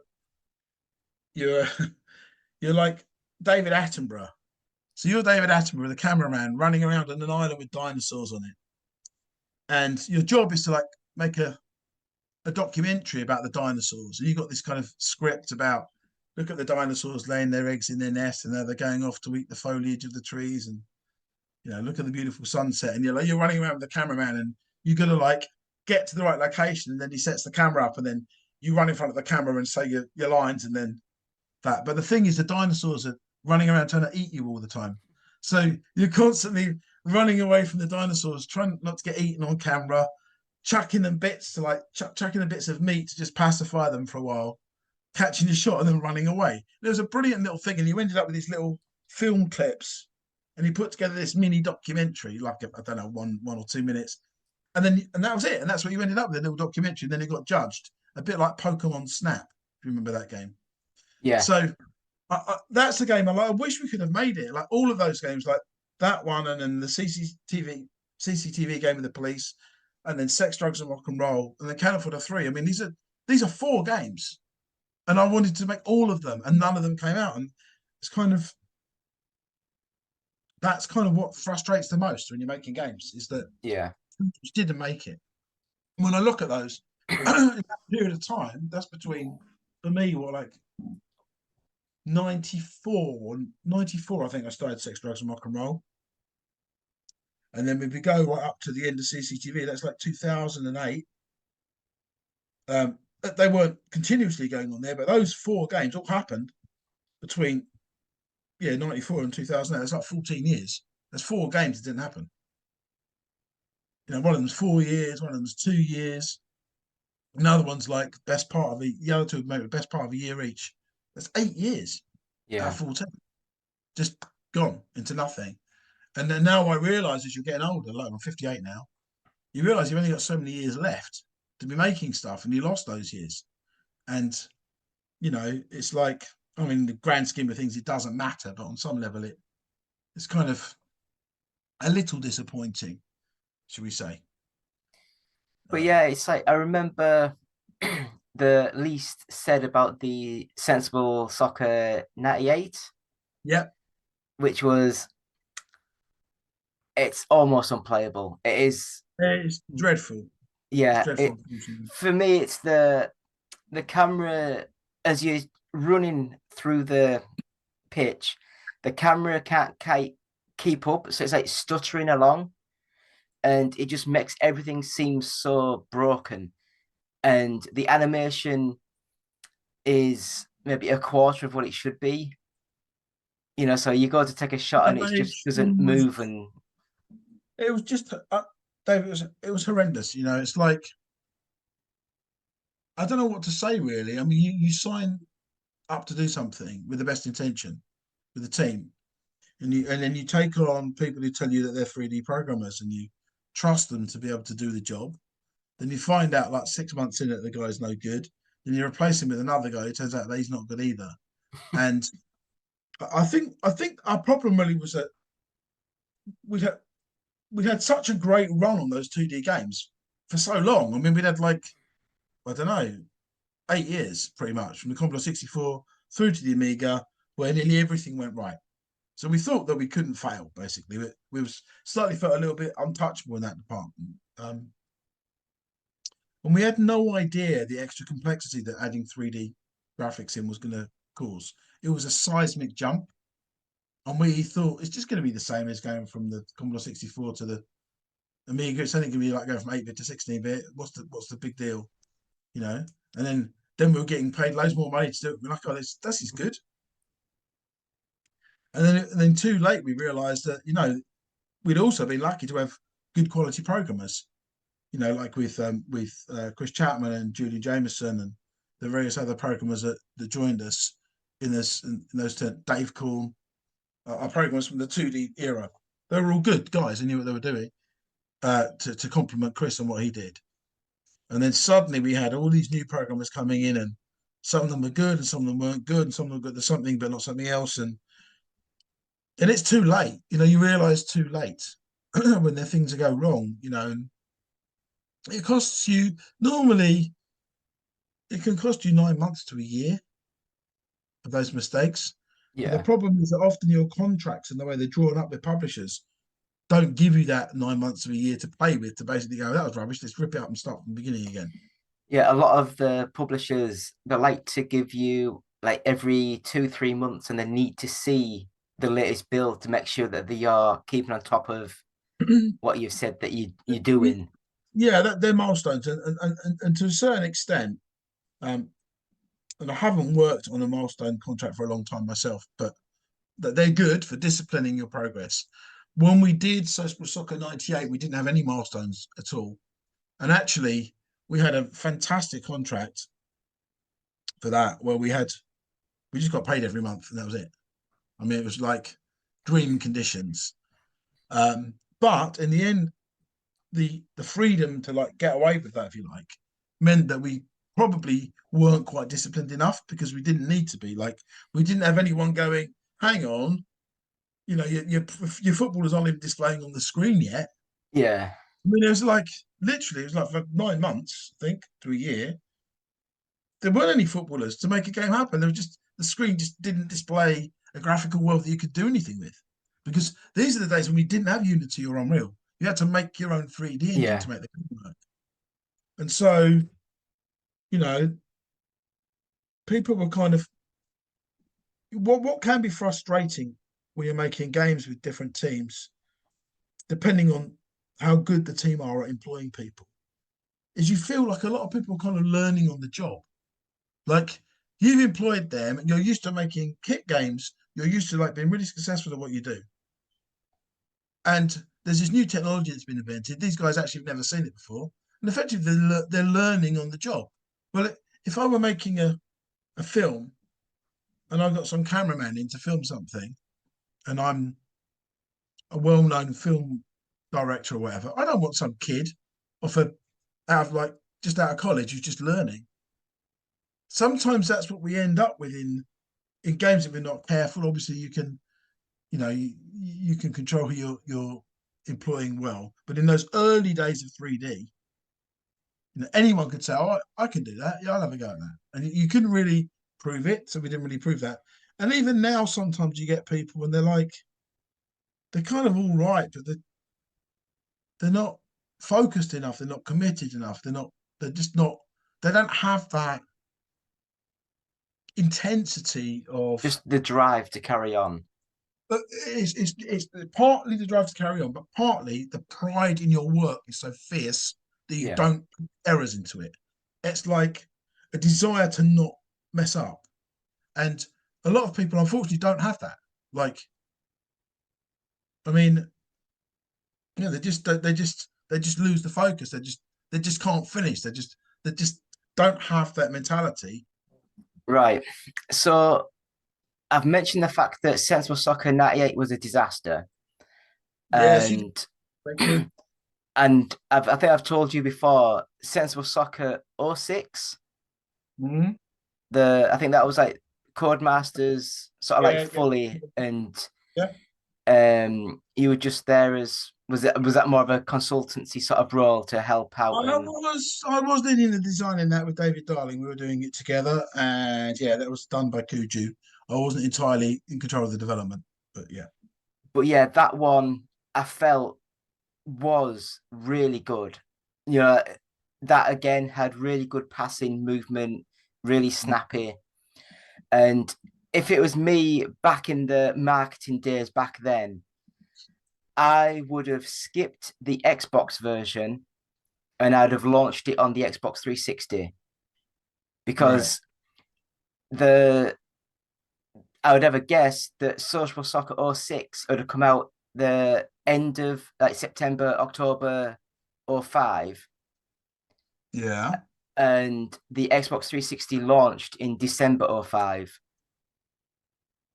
And there Oh, was right. no, I and wasn't then there aware was of that. no Yeah. football game available for it. So I think that if they'd have released it on the launch day for the Xbox 360, I still think that the Sensible Soccer name would still be going. Maybe. I mean, maybe. I mean, it's like, I mean, for me, if I'm really honest, I'm quite happy to have Social Soccer instead of Sensible. I mean, like, it's such a legendary game for me. It's the most famous game I've made. I'm kind of glad we're not using the same name. I wouldn't feel all you can do is tarnish it, really. You know, Yeah, even if the game's better, people will still not like it. It's not the same. I think that, you know, um, yeah, it's okay for me. It's okay for me that Sensible Soccer has had its time, like everything has its time. But we're in the games industry, you know, it's like we don't work on a stable platform at all. We work on temporary platforms that are hard to work with. Um, and a lot of the reason you see so much copycat and Me Too gaming is because they're faster to make. You can get them out on the platform whilst it's still alive. You don't need particularly talented designers when you're doing copycat stuff. You don't even need great. Well, I suppose you need good artists and really good engineers that can replicate and copy well. So yeah, I mean, it doesn't matter, Dave. In the big scheme of things, it doesn't matter. Everything is going to finish at some point. You know, with a bit of luck, it will start. We're lucky with social soccer. We're having such a long start with it. You know, we've been kind of like coming out of the blocks for years and years and years.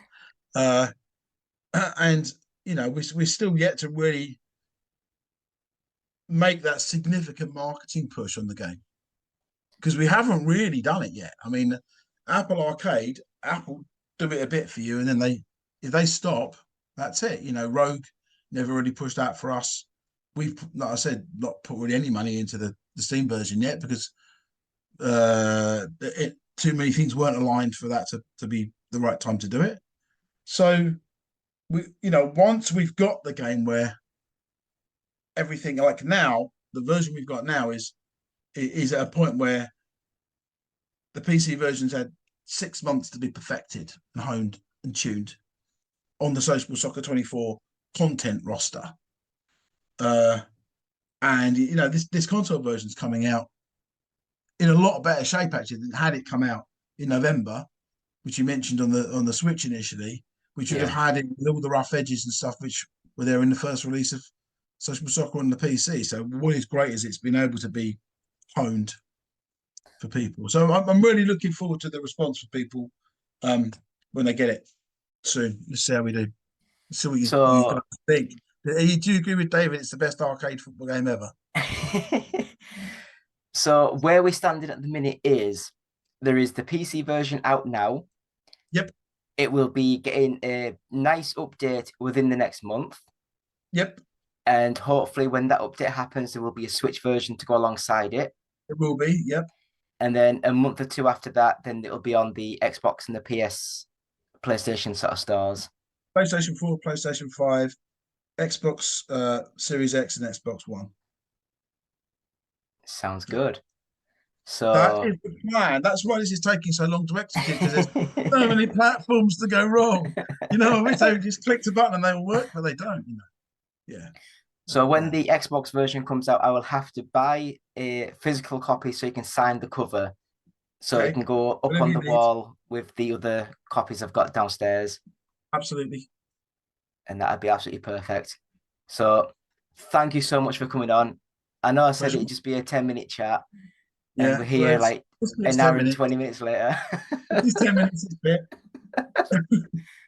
Yeah. But no, I wish you all the success. As I say, the game as it is at the moment is a super fun game to play, and it just needs that time to build to actually get the more content, the more bits and bobs into the actual game. Yeah. It's very much like the difference between sensible soccer and SWAS. Like, it's really kind of at a sensible soccer kind of level now in terms of content. SWAS was really the polished full article.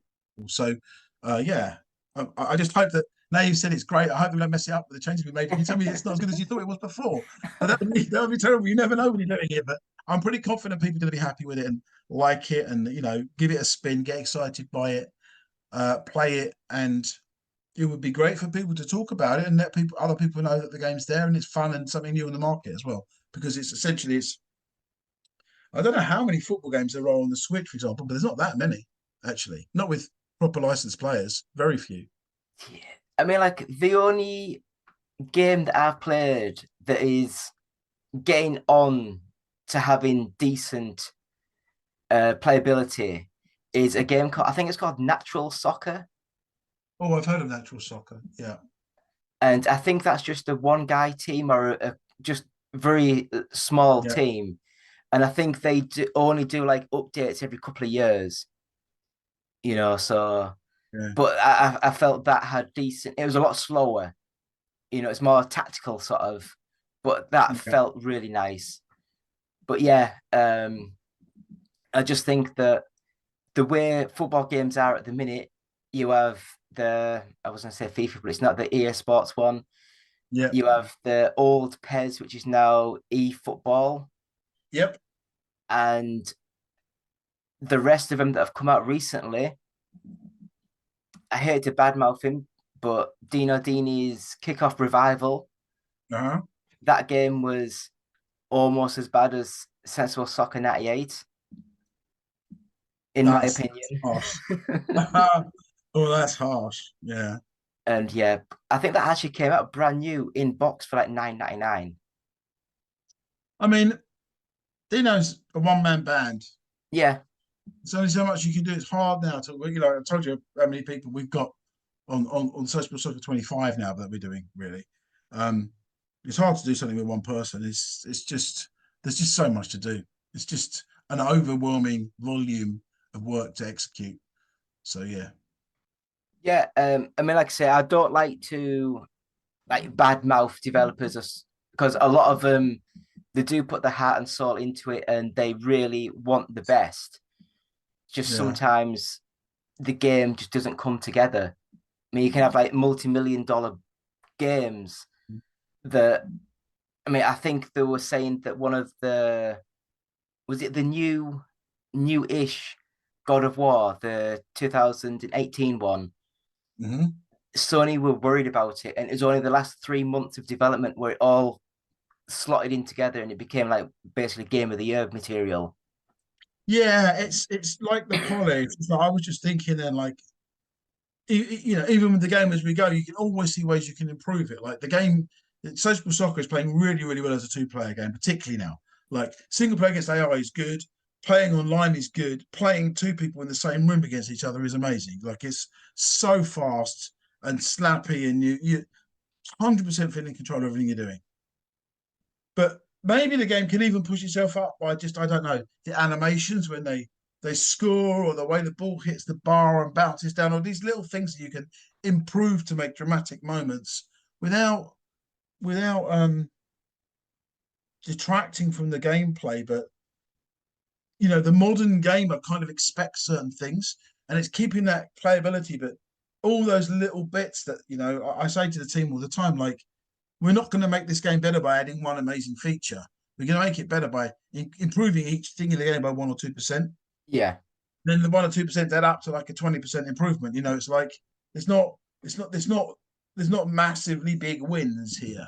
There are and you make gambles. Like we're adding a few features for 25 that aren't in 24. Some of them are obvious, and some of them are not obvious. But you just think, well, this just might be the thing which just gets the game to be viral. What our game is not at the moment is viral, and these days in the games market, you need some form of some viral content within the game, purely so that people can share it with other people, so that other people know it's there and want to play it. So we have been we've not got to that very sophisticated marketing stage yet. And what we're doing, we kind of like, I guess because we've got so many platforms we're trying to execute at once, we're kind of like sometimes dilute our focus a little bit on that. But it's impossible to do everything, But we're getting there. But as you say, you want it out at a certain standard and then moving forward, slightly move everything up and up and up. No, it's like, yeah, if you've got these 10 things and one thing goes up like that, and then you get the next one, then the next one, and you try and balance them all so they all go up, and then you Yeah. start there again and you go up again. That's how it works. Yeah. But yeah, occasionally you get the odd thing which just is magic and just like transforms the game. And we've got plenty of room. There's plenty more stuff to go with this game. I think that the real thing is getting a strong identity for the game, differentiating it a lot from what people's expectation is. Something like EA Sports FC. The thing is, FIFA's had such a long run up there, with Pro Evo there sometimes and not other times. PES, and people's expectation of football games are only like that. And we've got to, we're still in that phase of establishing, no, you can do it this way. You can have all these licenses, but it can be a bit more fun. It can be faster, and it can be, just get a slightly different feeling from it. Get a bit more adrenaline from playing the game. Get a bit of that feeling of, like every second counts, every millisecond counts. When you're turning, and that stress you feel, like release, with cortisol or whatever it is in your body that's been released, it actually excites you and makes you want to go back and do it again. And that's the kind of thing that we're trying to achieve with the game. Which is the reason people play sensible soccer still today. But it's like, for me, the biggest difference between the EA Sports and Social Soccer is one of them. I think looks absolutely breathtaking, and I Mhm. can just sit and watch someone play the game. Whereas the other one, I want to play the game. Yeah. I think Social Soccer just it's got that playability, whereas the FIFA, it's for me, it's too slow, it's too scripted, it's too trying to look like real TV, and it just Yeah. takes that fun away. I mean, it's made its own. It's made its own set of features that everyone expects, and it's set its own style out. And like you say, it does it extremely well. I mean, it's brilliant. Yeah, It does it brilliantly. But it doesn't matter the best cruiser boat in the world you've got. It's still going to turn like. It's not going to turn like a really supremely tuned speedboat that you can flick around in the water. That's the difference, and that's kind of what it is. It's like we're something where you get a little bit of a rush out of playing it when you get it right. When you get those stringing passes together and you curl a shot in the top corner and it comes off the bar and hits the floor and you're like, yeah, that was me. Did that. One great thing about the game now is people never ever blame the controls for their mistakes. It's them. They know that. They yeah, feel enough control that they don't do that. So that's something we've cracked, which is hard. I think the ability to tackle in the game has improved a lot. The ability to defend is now really, really good fun. You can get in last minute blocks and stuff like that. Um, I think online the game is very good. I think sometimes the speed of the game, which is very, very fast. Sometimes you get a small lag in it. You actually get a few more red cards online than you do offline because you can just click someone's heel more easily because you just lose a couple of frames. It's that sensitive. It's that yeah. fast the game. But I mean, we're about to really go places with this thing. When everyone understands who we're now working with and what we're now doing, they're going to understand that we're going to take our game into a different place and we're going to be approaching football in games from a different angle to everybody else. That's what we're going to do next. So Well, I wish watch, you watch this all the space. best, all the best. Yeah, And I am thank you. so sorry for taking 2 hours of your time. That's all right. It's not. It's okay. I'm a night person, like you said. It's just gone midnight. Yeah. So, okay, So David. anyway, Let's meet thank you you again. so much. Thank you. Take care, mate. Bye bye. Okay. Bye.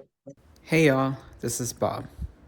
I used to be one of the first members of the One Up Gaming team. I used to write reviews, edit them, and share stories on general gaming news between 2013 and 2015.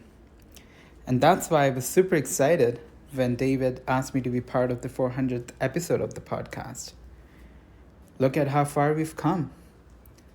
I can't wait for what's next for One Up Gaming. And hey, I'll always be a part of the team. Take care, y'all. So we're back after that quick break. It's still One Up Gaming. It's still me, David. It's episode 400, and I found one of our, I would like to say one of our original team members. I'd say founding member. Yeah, I'd be founding member. I was around in the beginning. I can't even remember when. I'd have to go back to the old podcasts to see when people came onto the show. I think I came around the first couple of episodes. I think around like episode 20-ish. I think. I could be very off with that number, but I think it was around 2030s when like 20 episode 20, episode 30 between there is when I first came on. Because I know I did the first, I think 4 or 5 on my own. And then I think Nathan was like one of the first that was on with me. Was it Yeah, Nathan? I think so. I think that was one of the first ones, yeah. Damn, that was a long time ago. Yeah, That it's was a really long stupid. time ago. 2012, I think. Oh, Jesus. And like I say, I mean, it's I don't know about you. There's only been a few people that I remember the names of. I don't know if that's how bad my memory is, I but it's mean, like there was you, there was Nathan, there was Matt, yeah, there was Evie. yeah, yeah, yeah, I can't remember what her sister was called. yeah. I don't remember either. I Was it I Mel? remember. Mel? I think so. Maybe. Yeah, To be completely clear, I don't remember either of them. I remember yeah, Matt. I remember Matt. yeah. Um, I remember we had, was it, there was a Ryan from America, I think. yes, yes, yes, yes. I remember him. That was a while ago. That was a really long time ago. Yeah, we started off doing a second podcast doing an F1 show, but unfortunately, we only did like 2 episodes, then it just stopped. So, my good friend, Yes. after your review on our website, which I don't even know if it actually went up or not, the one that you just said was absolutely crap and all the people involved should have been killed. Oh, some of my best work. Some of my best work. Some of my best writing work. I stick. Look, I will say this, and it sounds harsh, but that game was fucking bad. It was really bad.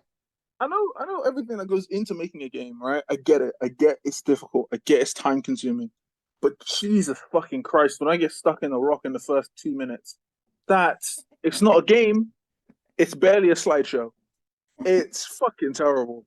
Um, yeah, no, that was the worst thing I've ever played to this day, and I stick by that. I stick by that Good. completely. But speaking of game, Yeah, um, the industry has changed. The industry has changed since we first started this. yeah, Like, what, back in 2012, no one could have imagined anything like Game Pass. We kind of had like GeForce Now. That was a thing back then, which was fucking wow. That was fucking awful. But I think it's better now. It was fucking there was awful. I think there was called On Live. I think that was Oh my 2014, God. 2015. Sweet But Jesus. Yeah. I think with that one, you paid for the service and then you also had to pay for the games.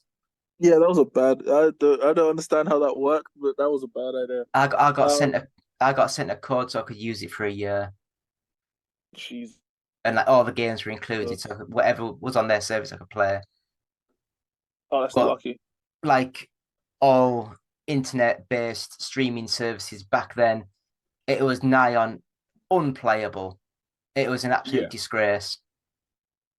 You couldn't get the speeds that you could get now. Yeah.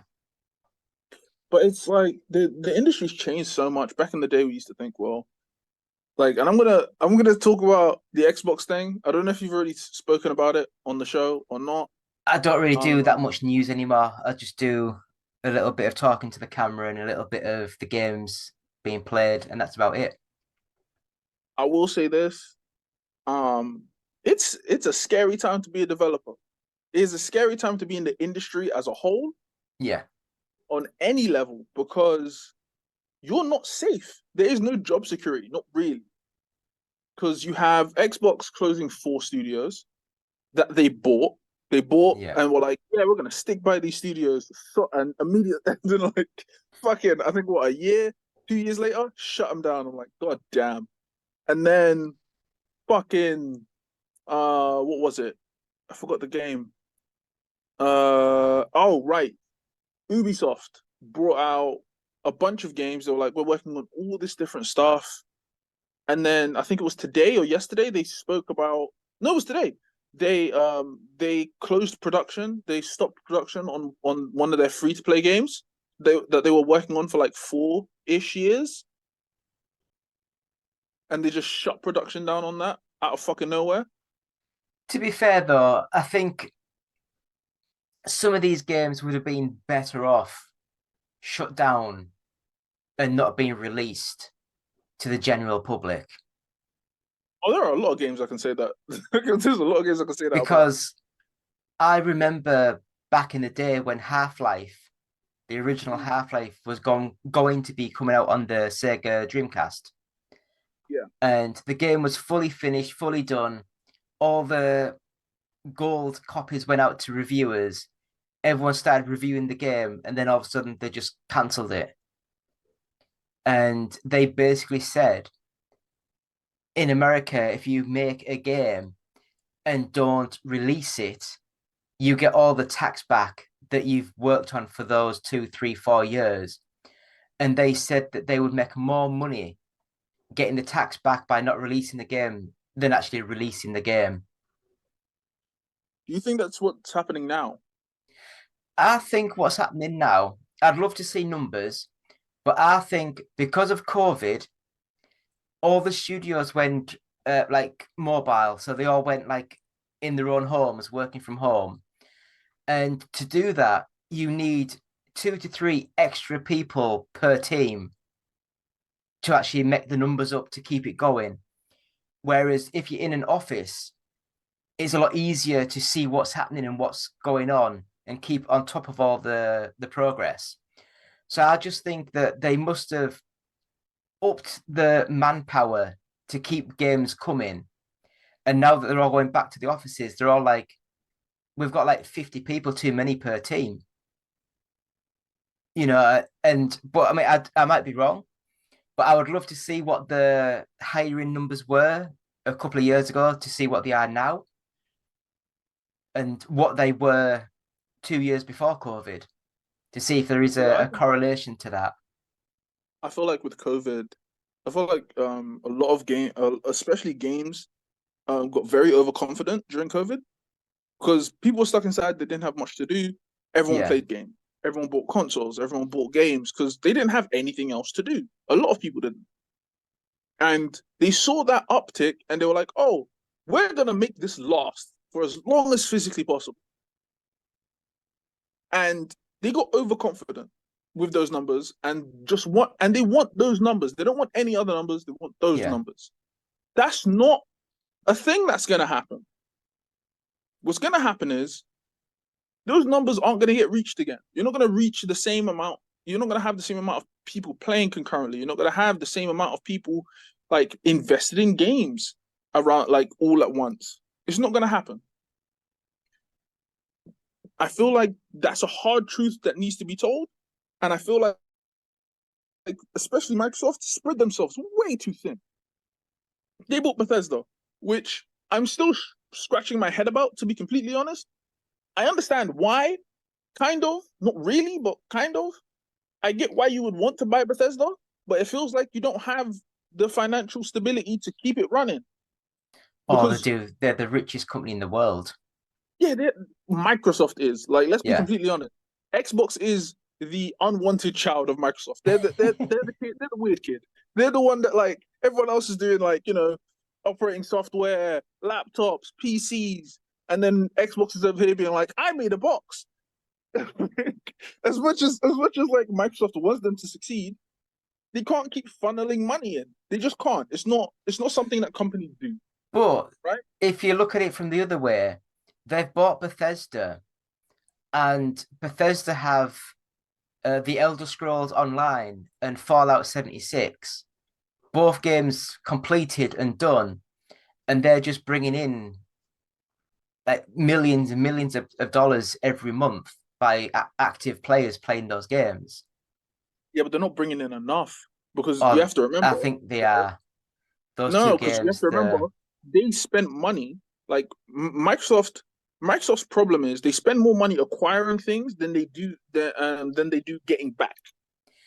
Right? So they spent money on Bethesda, and they were hoping for, like, remember Starfield? When Starfield came out, everyone thought that was going to be the game. That was going to be a thing that brought everyone to Xbox. Game Pass sales were going to go through the roof. And then Starfield was kind of meh. It's a good game. Don't get me wrong. I love flying and shit. It's great. But there's not much else to do. You know, you finish the game once, you can finish it maybe twice, 2 more times, and then you're kind of bored, and it's over.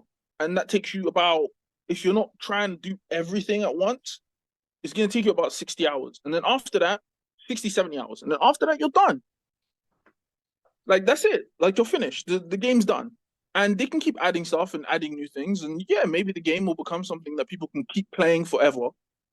But I don't see that happening. I really don't.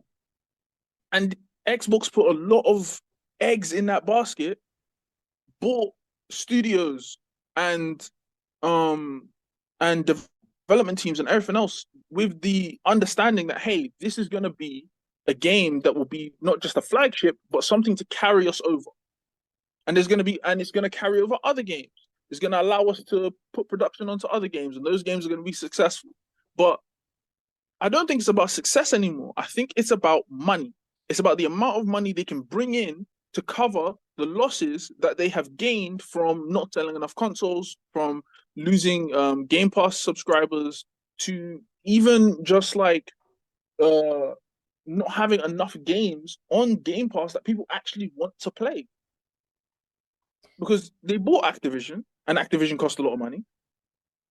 But the only the only game that they brought onto Game Pass that people actually want to play from Activision is Diablo 4. And that's like, yeah, granted, Diablo 4 is Diablo 4, but that ain't gonna carry your entire investment.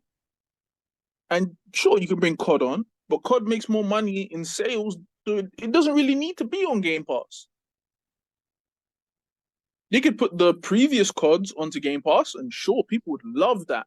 I think COD all that, will be on Game Pass day one I hope because it does. I hope they don't. I hope they don't, because they're going to they so will much money. basically say you can buy this game for $70 on PC or PlayStation 5, or you can get an Xbox and pay the monthly subscription and you're basically getting the game included with the subscription. So Microsoft paid all this money for all these developers for one simple reason. They were seeing that the Xbox console and brand wasn't going up. They were struggling like crazy. So the Xbox division went to Microsoft and said, we need to do something crazy to try and get the uptake of consoles. So they bought Bethesda, and they couldn't say that all the games were going to be Xbox exclusive. They could say that, oh yeah, at the moment we're looking at an exclusivity, this, that, the other, but they couldn't confidently say that these games are going to be Xbox exclusive forever. For the simple reason, Microsoft, the company as a whole, will be watching the graphs of consoles sold, money coming in, Game Pass subscriptions, and if that didn't hit a certain number by a couple of months ago, then Microsoft would be like, right, this isn't working. You've absolutely spunked a lot of money on stuff and it hasn't helped at all. We now need to get these games that are already finished and done, getting ported over to the PlayStation, getting ported over to the Switch, because we physically can't sell the games because we don't have enough Xboxes out to buy, for people to buy the games. So, but their first thoughts were, we will buy these big name publishers, get them under the Xbox brand, and very vaguely say, oh yeah, the games will be exclusive to Xbox. So you had to buy the Xbox to get the games. But because they haven't had any big games in 2 years, no one's bought an Xbox, and it's got to the point of it's too late. The Xbox brand or the Xbox Series X has just gone, like no one cares. So the uppers are like, right, we don't care where people play the games. We just want the money coming in. Get these games out to as many people as you can. My whole thing is, my whole thing is this, right? When it comes to building the Xbox brand, I feel like they've done a really shitty job. Yeah. and I'm gonna say why, and it is very true. They need to stop buying studios. It is a fact. Stop buying shit. Stop buying shit. Start working with people. Start making more exclusives, more like working together with indie devs and medium-sized dev teams, because the problem that they're running into is that they have all of these studios, but no games are coming out fast enough. And then they're gonna say, well, we need smaller indie games. We need small games that take less time to make, but are still like bringing people in. You're looking for a Goldilocks effect when you shouldn't be. You crafted the circumstances in which you find yourself. None of this should be happening. You made this a thing because you kept buying shit up without thinking. Like imagine someone who's just not good with money, right? We just give them a lot of money and they just splurge. They just start buying shit. They don't think about what they're buying. They just buy shit. And they wonder why they have no money left. They wonder why they've run out of money in a month. Because you're not thinking about what you're buying. You're just buying shit. You bought Activision. That's wonderful. And Activision comes out with a yearly game like clockwork. Great. Means fuck all if you can't actually monetize it properly. And that's the issue I saw with Bethesda. Bethesda's games come out fucking slowly. They come out once every 5, 4, 6 years. Like before Starfield, what was Bethesda's last game? Because I don't remember it. I think it was Fallout 4. Fallout 4. Well, I guess Fallout 4 Fallout 76 was like newer, but the main single player game, yeah, Fallout 4. And then before that was like Fallout 3. Fallout 4 came out when? Oh God, 2018? It took them, doing some generous maths here, yeah, 4 years. 4 to 5 years to bring out Starfield. 2015 it came out. Fucking hell, that's even worse. That's even worse. There's so much worse.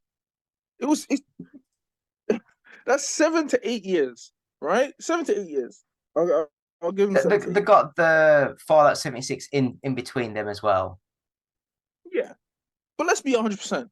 When Fallout 76 first came out, it was shit. People can look at it all rosy now, but when it came out, it was shit.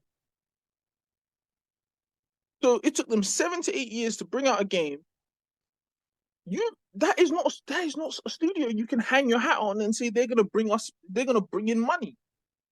That doesn't make sense. You can't wait that long for a fucking game. Especially when you're a studio or when you're a publisher that is, let's be fair, probably in the red. I mean, the other problem is they probably also bought Bethesda maybe 10 years too late. Oh yeah. Because for me, Ubisoft it was Skyrim and Fallout 3 were massively AAA sort of games.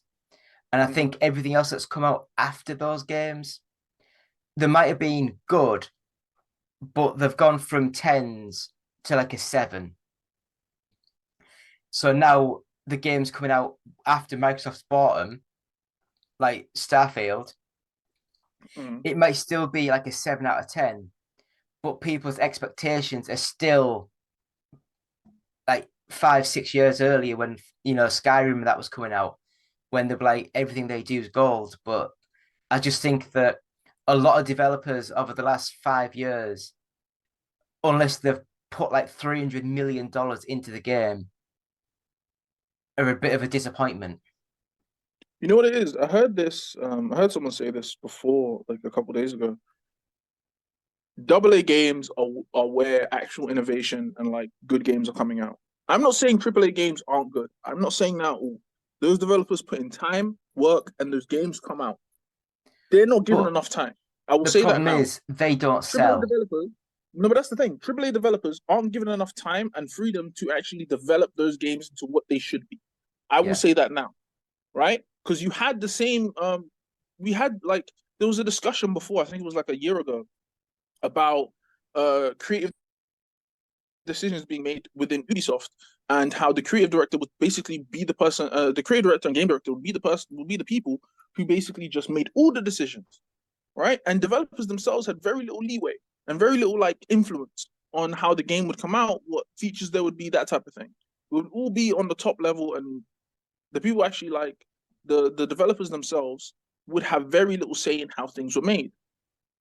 And I think that's more industry wide than we want to actually say.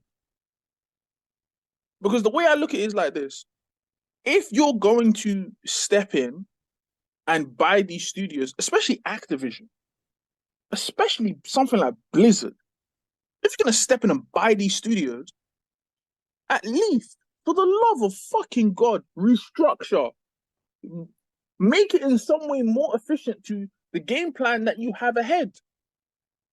I'm not saying take full control. I ain't saying now. Ooh, I am saying have some game plan in mind other than let's see what they make, because that's not a plan. That's waiting, and you're not sitting in a queue waiting at a chippy. You are making games that are supposed to be selling for millions. So don't wait for shit to happen. Make some shit happen. A lot of these AAA studios, put them on AA games. They have the resources to make AAA games. Put them on some AA games. Put them on some passion projects. I guarantee you the games that they spit out will be amazing. Tango Gameworks, the studio that was shut down that made Hi-Fi Rush.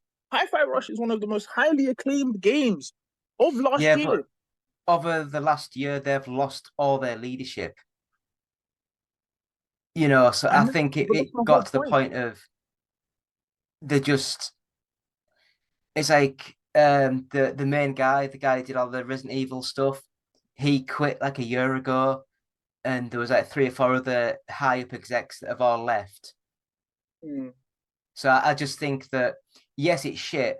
Yes, they've made some bloody good games, but I do think that the way Xbox games is at the minute, they're like, well, this studio's lost all of its development talent, all of its thinking, and its where it's going. By the time we hire new people in and start a new project, it's another 3, 4, 5 years. So we might as well just cut them off now and just save the money. Yeah, but instead of doing that, they could have integrated them into another studio. Yeah, but they don't have any of the studios in Japan. But that's my whole point. That is my whole point. Like, but in that's Japan, exactly what I'm saying. In Japan, Sony, which has come to light, have deals in place that don't allow certain games to go onto the Xbox, don't allow developers to work on the Xbox because of how No, I good understand Sony's doing over there. I understand that. Like, Sony has a stranglehold on like the Eastern market. I understand that completely. But this is what I'm saying. Microsoft can't be closing studios in markets in which they don't have a foothold in when they're in the position that they're in. This is when you integrate, regardless of the difficulty that would come from it. It's not like they don't have the resources to do it. They can do it. They can integrate people from that studio or people into that studio. They can do that because they have the resources to do that. To act like they don't is crazy.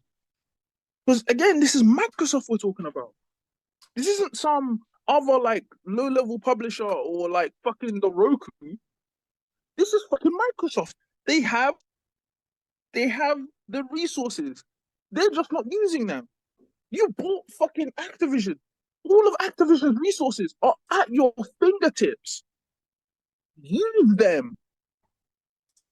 You have Raven Software. You have fucking Sledgehammer Games. You have all of these amazing developers.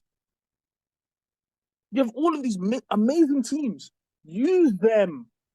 Shit, Bethesda ain't doing shit. Use them. And it's like, I know a lot of people were pissed off about the Arcane Austin getting closed. But when you think about it, I believe what's happened with them is that Microsoft or Bethesda, like, because I think their game was like in development, Redfall, before the Microsoft bought them. I think that their team completely got changed because they were going more for a like a always online like game, not a single player sort of focused game. So I think that a lot of the developers and a lot of the skilled people working on that team got moved somewhere else to do single player stuff.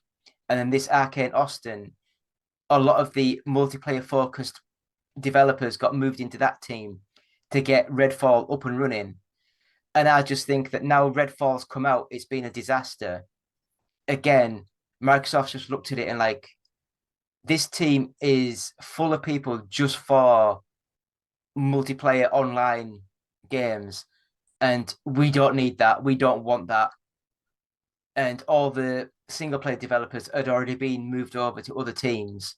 So they were just like, right, we just close it, get rid of it. We don't need it. This is the thing with Microsoft. I feel like Microsoft doesn't have, because this is where I'm going to disagree with you a bit, all right? Whether they moved people from team to team or not, you put the mandate, you're in charge. So if Redfall was in development before you bought Bethesda and you saw it was a multiplayer game, and you're like, you know what, Arcane Austin isn't known for multiplayer games. Why don't we try and shift this into a more co-op single player type of experience without a lot of the online things, without a lot of the live service? I think it was Why don't we already do that two, instead? 3 years in development before they got But bought. but this is what I'm saying. It's not like they don't have the resource. Again, this is what I'm saying. This is Xbox. It's not like they don't have the resources to do that. It's not like they don't have the resources to say, hey, Redfall's coming out and it's going to be co-op and single player. We're switching it from live service because they can do that. They can speak to gamers and be like, you know what? We know that you don't want more live service games. You have enough games telling you, hey, log in every day. You have enough of that. Here's a co-op single player experience. They didn't do that. They said, live service ain't dead yet, and you still have money in your wallet. Give it to me. They didn't care about the impact it would have. They didn't care about I don't know if they cared about the quality or not. I'm not going to speak on shit I don't know. But what I do know is the quality that game came out with isn't what Arcane Austin is capable of doing. They are capable of so much more. And the reason it came out the way it did, my belief is that there was more of a mandate to commercialize than there was to actually make a game people want to play. And that's been the mandate for a lot of live service games. It's been sell shit. I think it's get it to a certain standard and get it out so we can start making money from it. That's what I'm saying, because think of it like this, right? A lot of publishers, they want games that they can continuously make money from. It's the same reason we have fucking Suicide Squad. Suicide Squad is a good game. Like, it is. Like, the mechanics of that game are fucking nice. Like, genuinely, it is a fun game to play. Movement mechanics, shooting, it is actually fun. The powers are fun to use. The game it's in, fuck me, it's awful. The game it's in is fucking garbage. It's so bad. It is like so the bad. game that came out, was it last year, the year before, is it the team, the Titans, whatever it was called? Did it? The one that came out a couple of years ago where you don't control Batman, you control like Robin and Nightwing. I actually really, really Gotham Knights. enjoyed that game. I really enjoyed That's my whole point. That is my whole point, right? These type of games, like the games in which you don't have, that aren't live service, do so well. Do so well because people don't want to constantly be told, hey, buy thing. People don't want that. And it's like these it's like publishers haven't caught up with the rest of the general gaming community or just public in general, because a lot of the games that even casual players, like the laymen out there, are playing aren't really live service. They're games in which you're not incentivized to buy anything. You can just kind of log on, play, and then fuck off if you want to. But with Microsoft now, I don't see that happening, because they're going into damage control. They're not trying to like make these studios thrive. They're going into damage control. They're trying to get out of the red as much as physically possible so they can start releasing more shit so that they can get back into the green. When that will happen, I have no idea. But the last thing, I think it's quite far gone for the Xbox Series X and S. I honestly think that the Microsoft team said that we'll let you buy these studios, we'll give you 2 years, and if it hasn't reached a certain point, which it hasn't reached, it's then right, release all these games on PlayStation, and instead of being 4 years' time, in 2 years' time, we'll release the next Xbox to get a head start over Sony. You know what it is as well? There's something else on top of that. My theory, and this is just me, I don't know if anyone agrees with me on this. The S should have been a handheld. The S should have been a handheld. It should have been Xbox's version of the Steam Deck. That's what I believe. But so that's what the rumor is at the minute, that's the next sort of like console that they're going to release. That's what they should have brought out as either a companion or just something else. I don't think 4 years ago, I don't think they could have had a handheld device powerful enough to play the Xbox sort of games. I mean, when did the Steam Deck first come out? That's only been out a couple of years. Fair enough. I'll give them that. But you got to remember, if something did come out, Xbox wanted that $250, $300 price point. Whereas if you're having like a Steam Deck 4.5, 5 years ago, that would have been about 800 quid.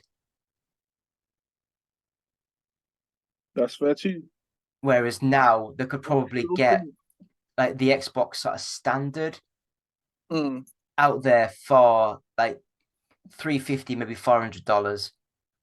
I still think that the handheld would have been a good idea, and the reason I say that is this: they could have brought out, made it like a super powerful version of a PSP, of a PSVR, like a even stronger version of a PSVR, and then be like, oh,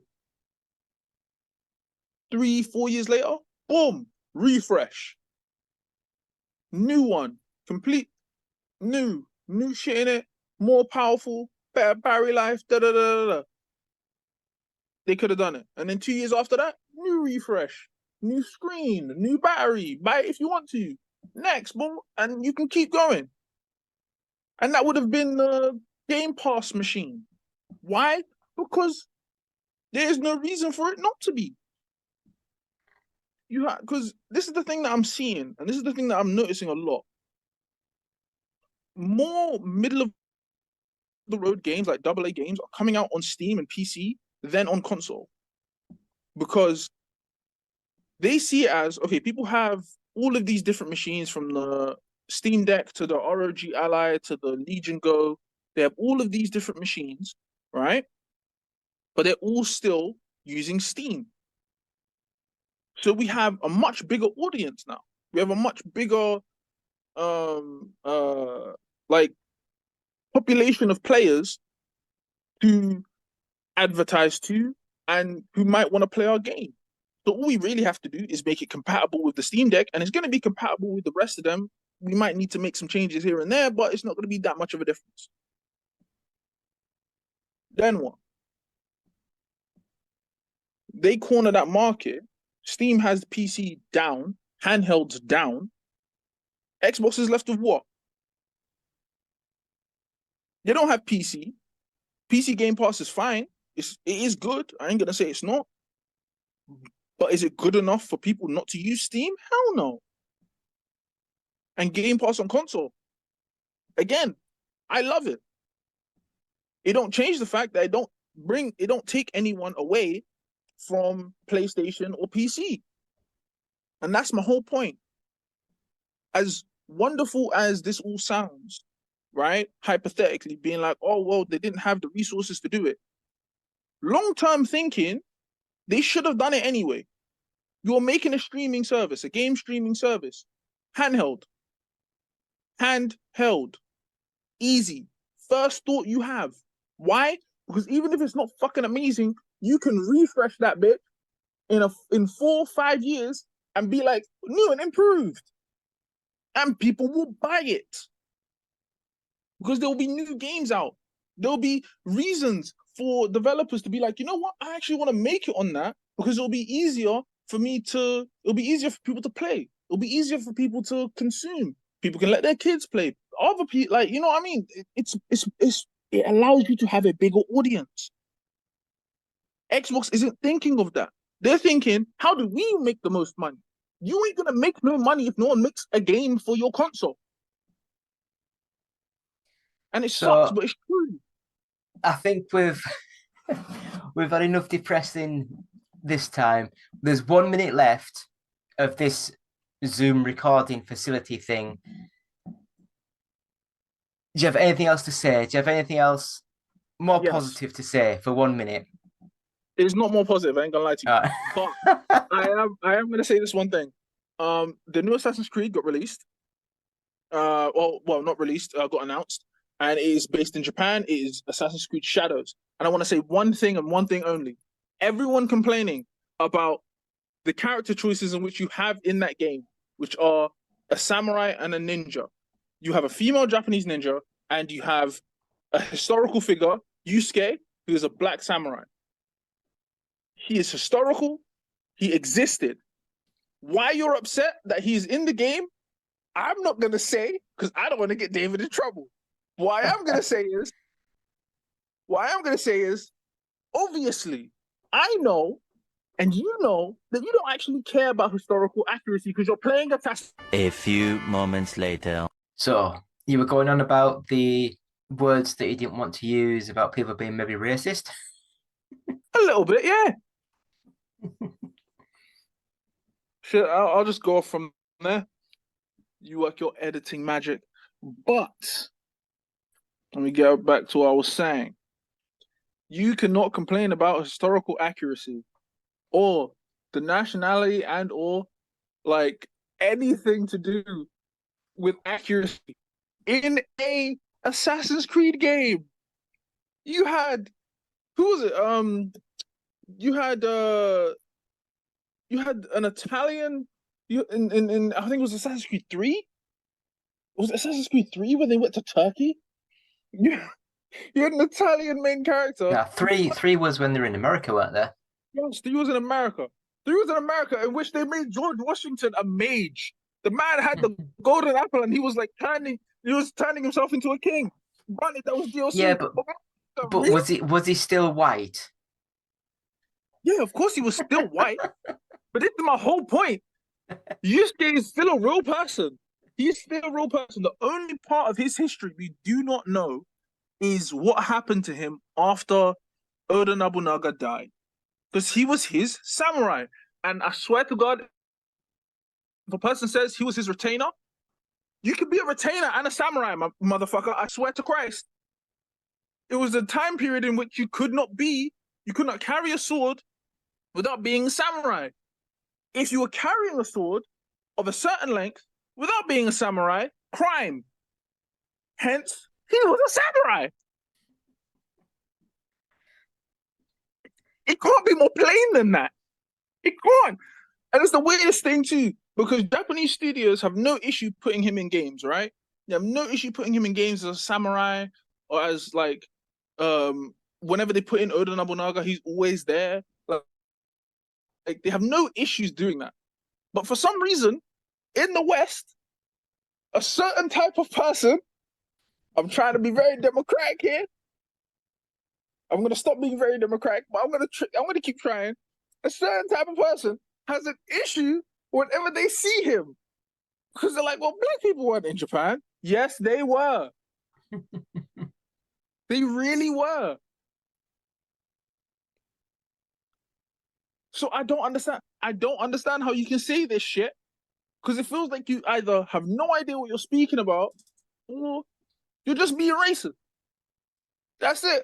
Because what you're saying has no basis in history and has no basis in Japanese history or the history of the region as a whole.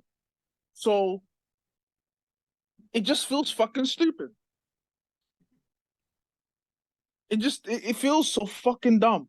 Because the one thing I keep seeing is the people keep equating this to like diversity and inclusion. The DEI thing that everyone's pissed off about for some fucking reason. It's not about all that woke stuff, is it? Oh my god, yeah, that. They're like, oh, it's all woke. I'm like, motherfucker. These are video games. Video games have always been woke.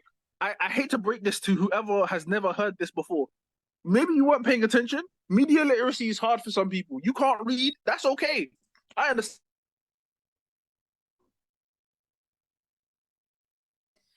I mean, I don't know if you've seen it or Released. not. Woke in some way. Have you seen the new Doctor Who? Yeah. I've watched the first episode of the new season, and I only knew about it. It was out because there was a load of stuff online about how they've destroyed the franchise. It's no longer Doctor Who, all this, that, the other. And I watched it, and it's like, he seems a likable lead character. He seems a nice guy.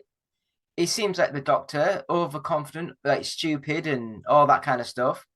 Yeah, pretty much. And then it turns out that it's because a shape-shifting alien can't be black or gay. And this is what I was like, what the fuck are you on about? It's an alien. It can be whatever the hell they want. These people watch these shows and they don't understand. Like, they watch them, but they don't. Again, I chalk this up to media literacy, or they're just stupid. One of the two. But they watch these shows and they don't realize what they're watching. It's like when people are like, "Oh, Star Wars has never been woke." Are you crazy? Are you genuinely crazy?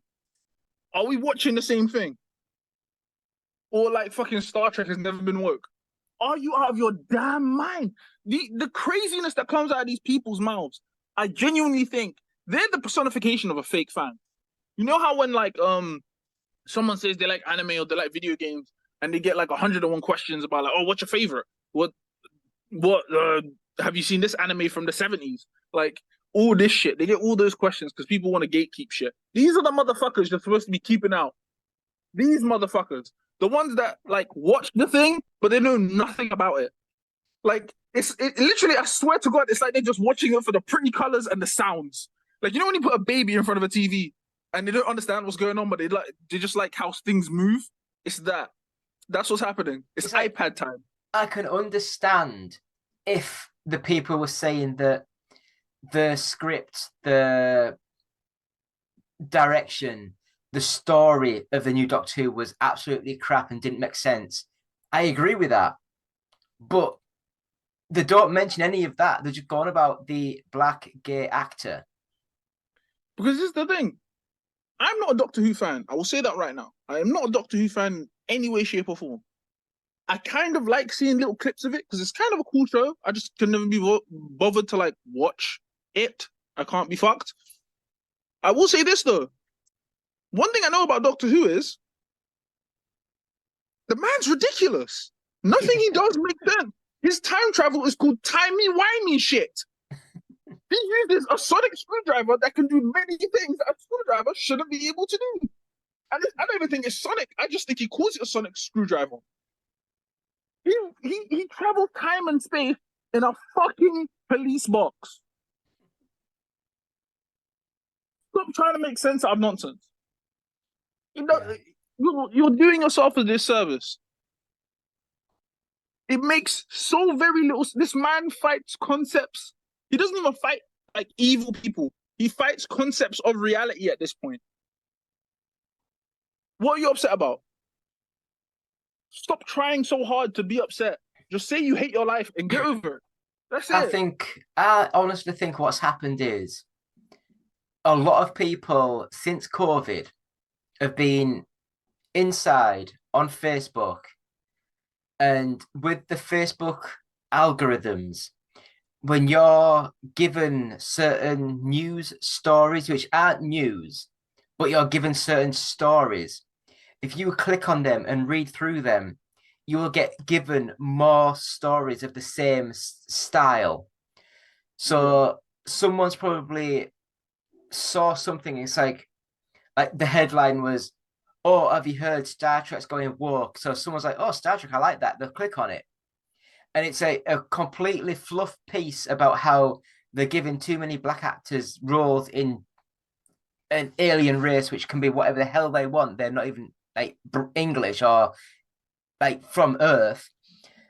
But then they also then start getting more news and more feeds of other things, and before you know it, they have been bombarded after news item after news item after news item. So in their head, they just think, oh my God, this woke thing must be real because everything that I'm reading is all about this bloody woke. This is my whole problem. This is my whole problem. And like this is me going on to a greater issue. But basically, with this game, the thing I am noticing is there is a lot of racism within the nerd community, right? And I'm gonna say nerd. When I say nerd, that encompasses a lot of shit. I mean it. I want people to listen to me. I want people to take in what I'm saying. I'm not trying to like fluff it. And David, you might get in trouble for this because I ain't on here a lot. You're gonna have to deal with the backlash. But I'm gonna say this right now. The nerd community is racist as fuck. The nerd community is racist as fuck. And I say this because I grew up in the nerd community. I grew up as a little black kid in the nerd community. And I will say this now. You don't want us there. You act like we're all welcome. You will act like you want us there. You don't. You want us to be a performative piece. So people don't call you racist. So people don't call you anything else. But you don't actually want us in your spaces. And then when we make spaces for ourselves, when we say, well, this is a space purely for minority people or black people or Asian people or whatever, you get hurt. You're like, well, why is it just for you? Why can't I be in here? Because the last time we were in a space with you, you made us feel not welcome. Why would I let you in? You're not going to let someone into your house after they fucked up your house. That don't make sense. I say this wholeheartedly and I say it with all of my chest. Nerds either have to fix the racism problem in their fandoms and in their communities, or don't be surprised when black people don't fuck with you like that. When we don't talk to you like that, when we have our own little shit within your fandom that you don't know about, don't be upset. And that's not just black people, that's everybody. That's every other minority. Because I can tell you now, every single minority has a little group just for them within a fandom because they don't feel welcome or safe within that fandom. So nerds, either figure your shit out or don't be surprised when you get excluded or you get made fun of or people think that you are racist. Because as much as it is easy to say, oh well, it's not all of us, it's some of us. It's enough of you not doing it. It's the ones that don't do anything about it. I don't expect there to be no racists. I expect there to be more nerds doing something about it. Because you're more than willing to not have any minorities or black characters in your games or in your media because, well, that's just how Japan does it. Or that's just how that's just how this series has been done. But when a black character does enter that media or that book or that game or that series that you love, we don't see you defending it. all we see are the people bringing down either that character, that creator, or that person. Now, don't even get me started on like cosplay and shit. There's a whole reason I don't go to conventions anymore. I don't go to conventions anymore because fuck that space completely. Fuck that space completely. Cosplay, fuck it completely. Never in my life. Conventions, fuck them completely. Never in my life. I was Because just freaked out with how sexualized the cosplay sort of stuff was. mm, You know, it's like you have to be a young woman with tits and you have to be wearing next to nothing. you know And I what it was is? just like, that's a bit creepy. You know what it is? My issue with cosplay is this, right? You have white people cosplaying Asian characters, and their excuse is, well, they look white. Yeah. And then you have black people cosplaying the same characters, and they'll be like, no, but you can't do that because the character isn't black. Motherfucker, the character doesn't exist. He's Yeah. real. If a white person wants to, and the thing that always comes up is, oh, what if we cosplay Black Panther? Please go ahead. Go ahead. Do it. Do it. Do it. I'll do it. We'll book some sort of convention somewhere and I'll cosplay as Black Panther. Like fucking go. Like this is the thing. It's cosplay. Be respectful. Do it. You're fine. So would you say getting a bit of the shoe polish on the face, that's going a bit too far? Absolutely. Yeah. No. Yeah. No. Yeah. But this is what I'm saying, right? It's really easy because this is the thing. The thing that I always hear is, well, if we were to do this to black media or black characters, you would get upset, or to minority characters or whatever. And I'm saying, if you're respectful about it, we don't care. Genuinely, we don't give a fuck. Be respectful. I don't give a fuck what you do. But that's not what happens. You do it as a caricature or as a joke or as something to be made fun of.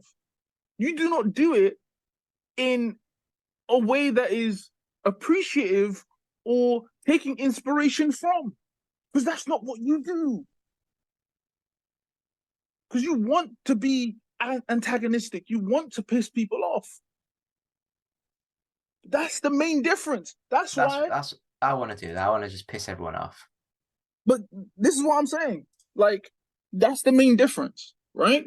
So then, when these things come up, when these issues come up, white people are confused about why minorities and other like oppressed groups are so pissed off.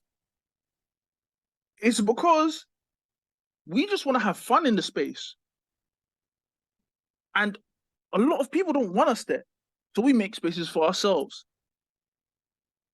You can get angry about that, but it doesn't change the fact that we're still here.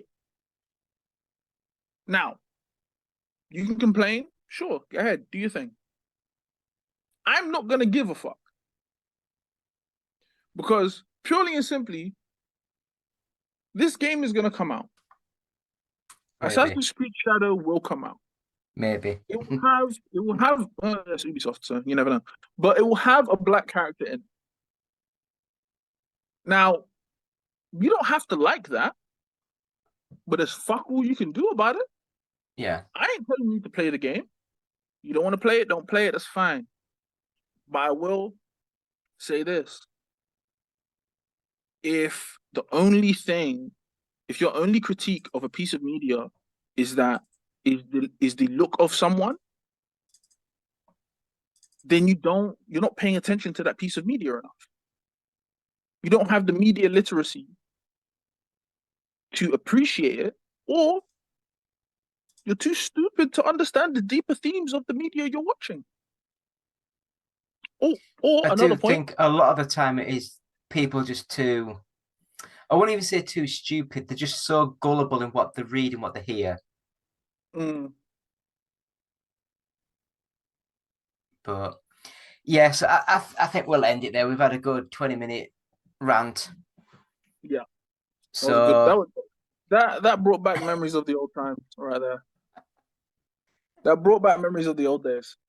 What, 3 hours of just talking about shit? Oh yeah. I had an hour run, and then everyone else had like a 2-hour run, and it was perfect.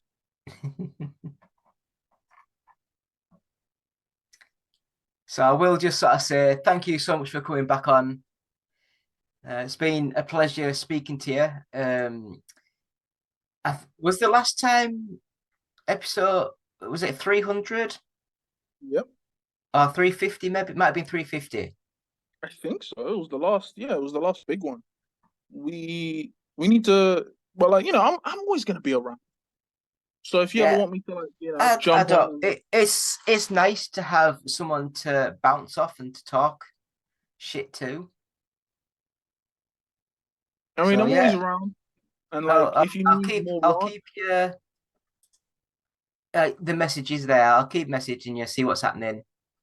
yeah, So, do you have anything to plug? Do you do any other shows? Do you do any YouTube videos? Anything? I don't have anything to plug. I only have one thing to say, and it will be my last thing to say, other than the outro. Uh, Concentrate on enjoying games. The gaming industry right now is in free fall. We need to be enjoying these games while we have them, because I can guarantee you, in 10 years, the industry is gonna look hella different. It's not gonna look the same. It's not gonna play the same. So enjoy this small little silver age that we're in, because soon we're gonna be in a dark age, and it's gonna be a bitch. I think it's going to be interesting to see where we are in 5 years. It's either gonna be very interesting or incredibly depressing. Even if it's depressing, it's still interesting to see how we get there. Fair enough. But So that is my last word on the subject. it's your last word, is it? So Yeah. One Up Gaming, episode 400. Please buy our books. We've got 3 books out now. There is the unofficial Sega Saturn collection, the unofficial Nintendo 64 collection, and the unofficial PlayStation collection. All books are available from Amazon. So go on there and just search and buy. So thank you so much, Eddie. It's been a delight. And I guess It's been we'll really see good. each other again. Yes, we will. All right, then. I'll see you, and thank you so much for coming on. All right, see ya. See you, man. Hi, I'm Lucy James, and I listen to the One Up Gaming podcast. Hi, I'm Keith Allen, and I play Murphy on Z Nation, and I listen to One Up Gaming Podcast. So that was episode 400 of the One Up Gaming Podcast. So thank you so much to our guests this week. So we had John Hare on. Love chatting to John. We have Pavel on from Cubic Games.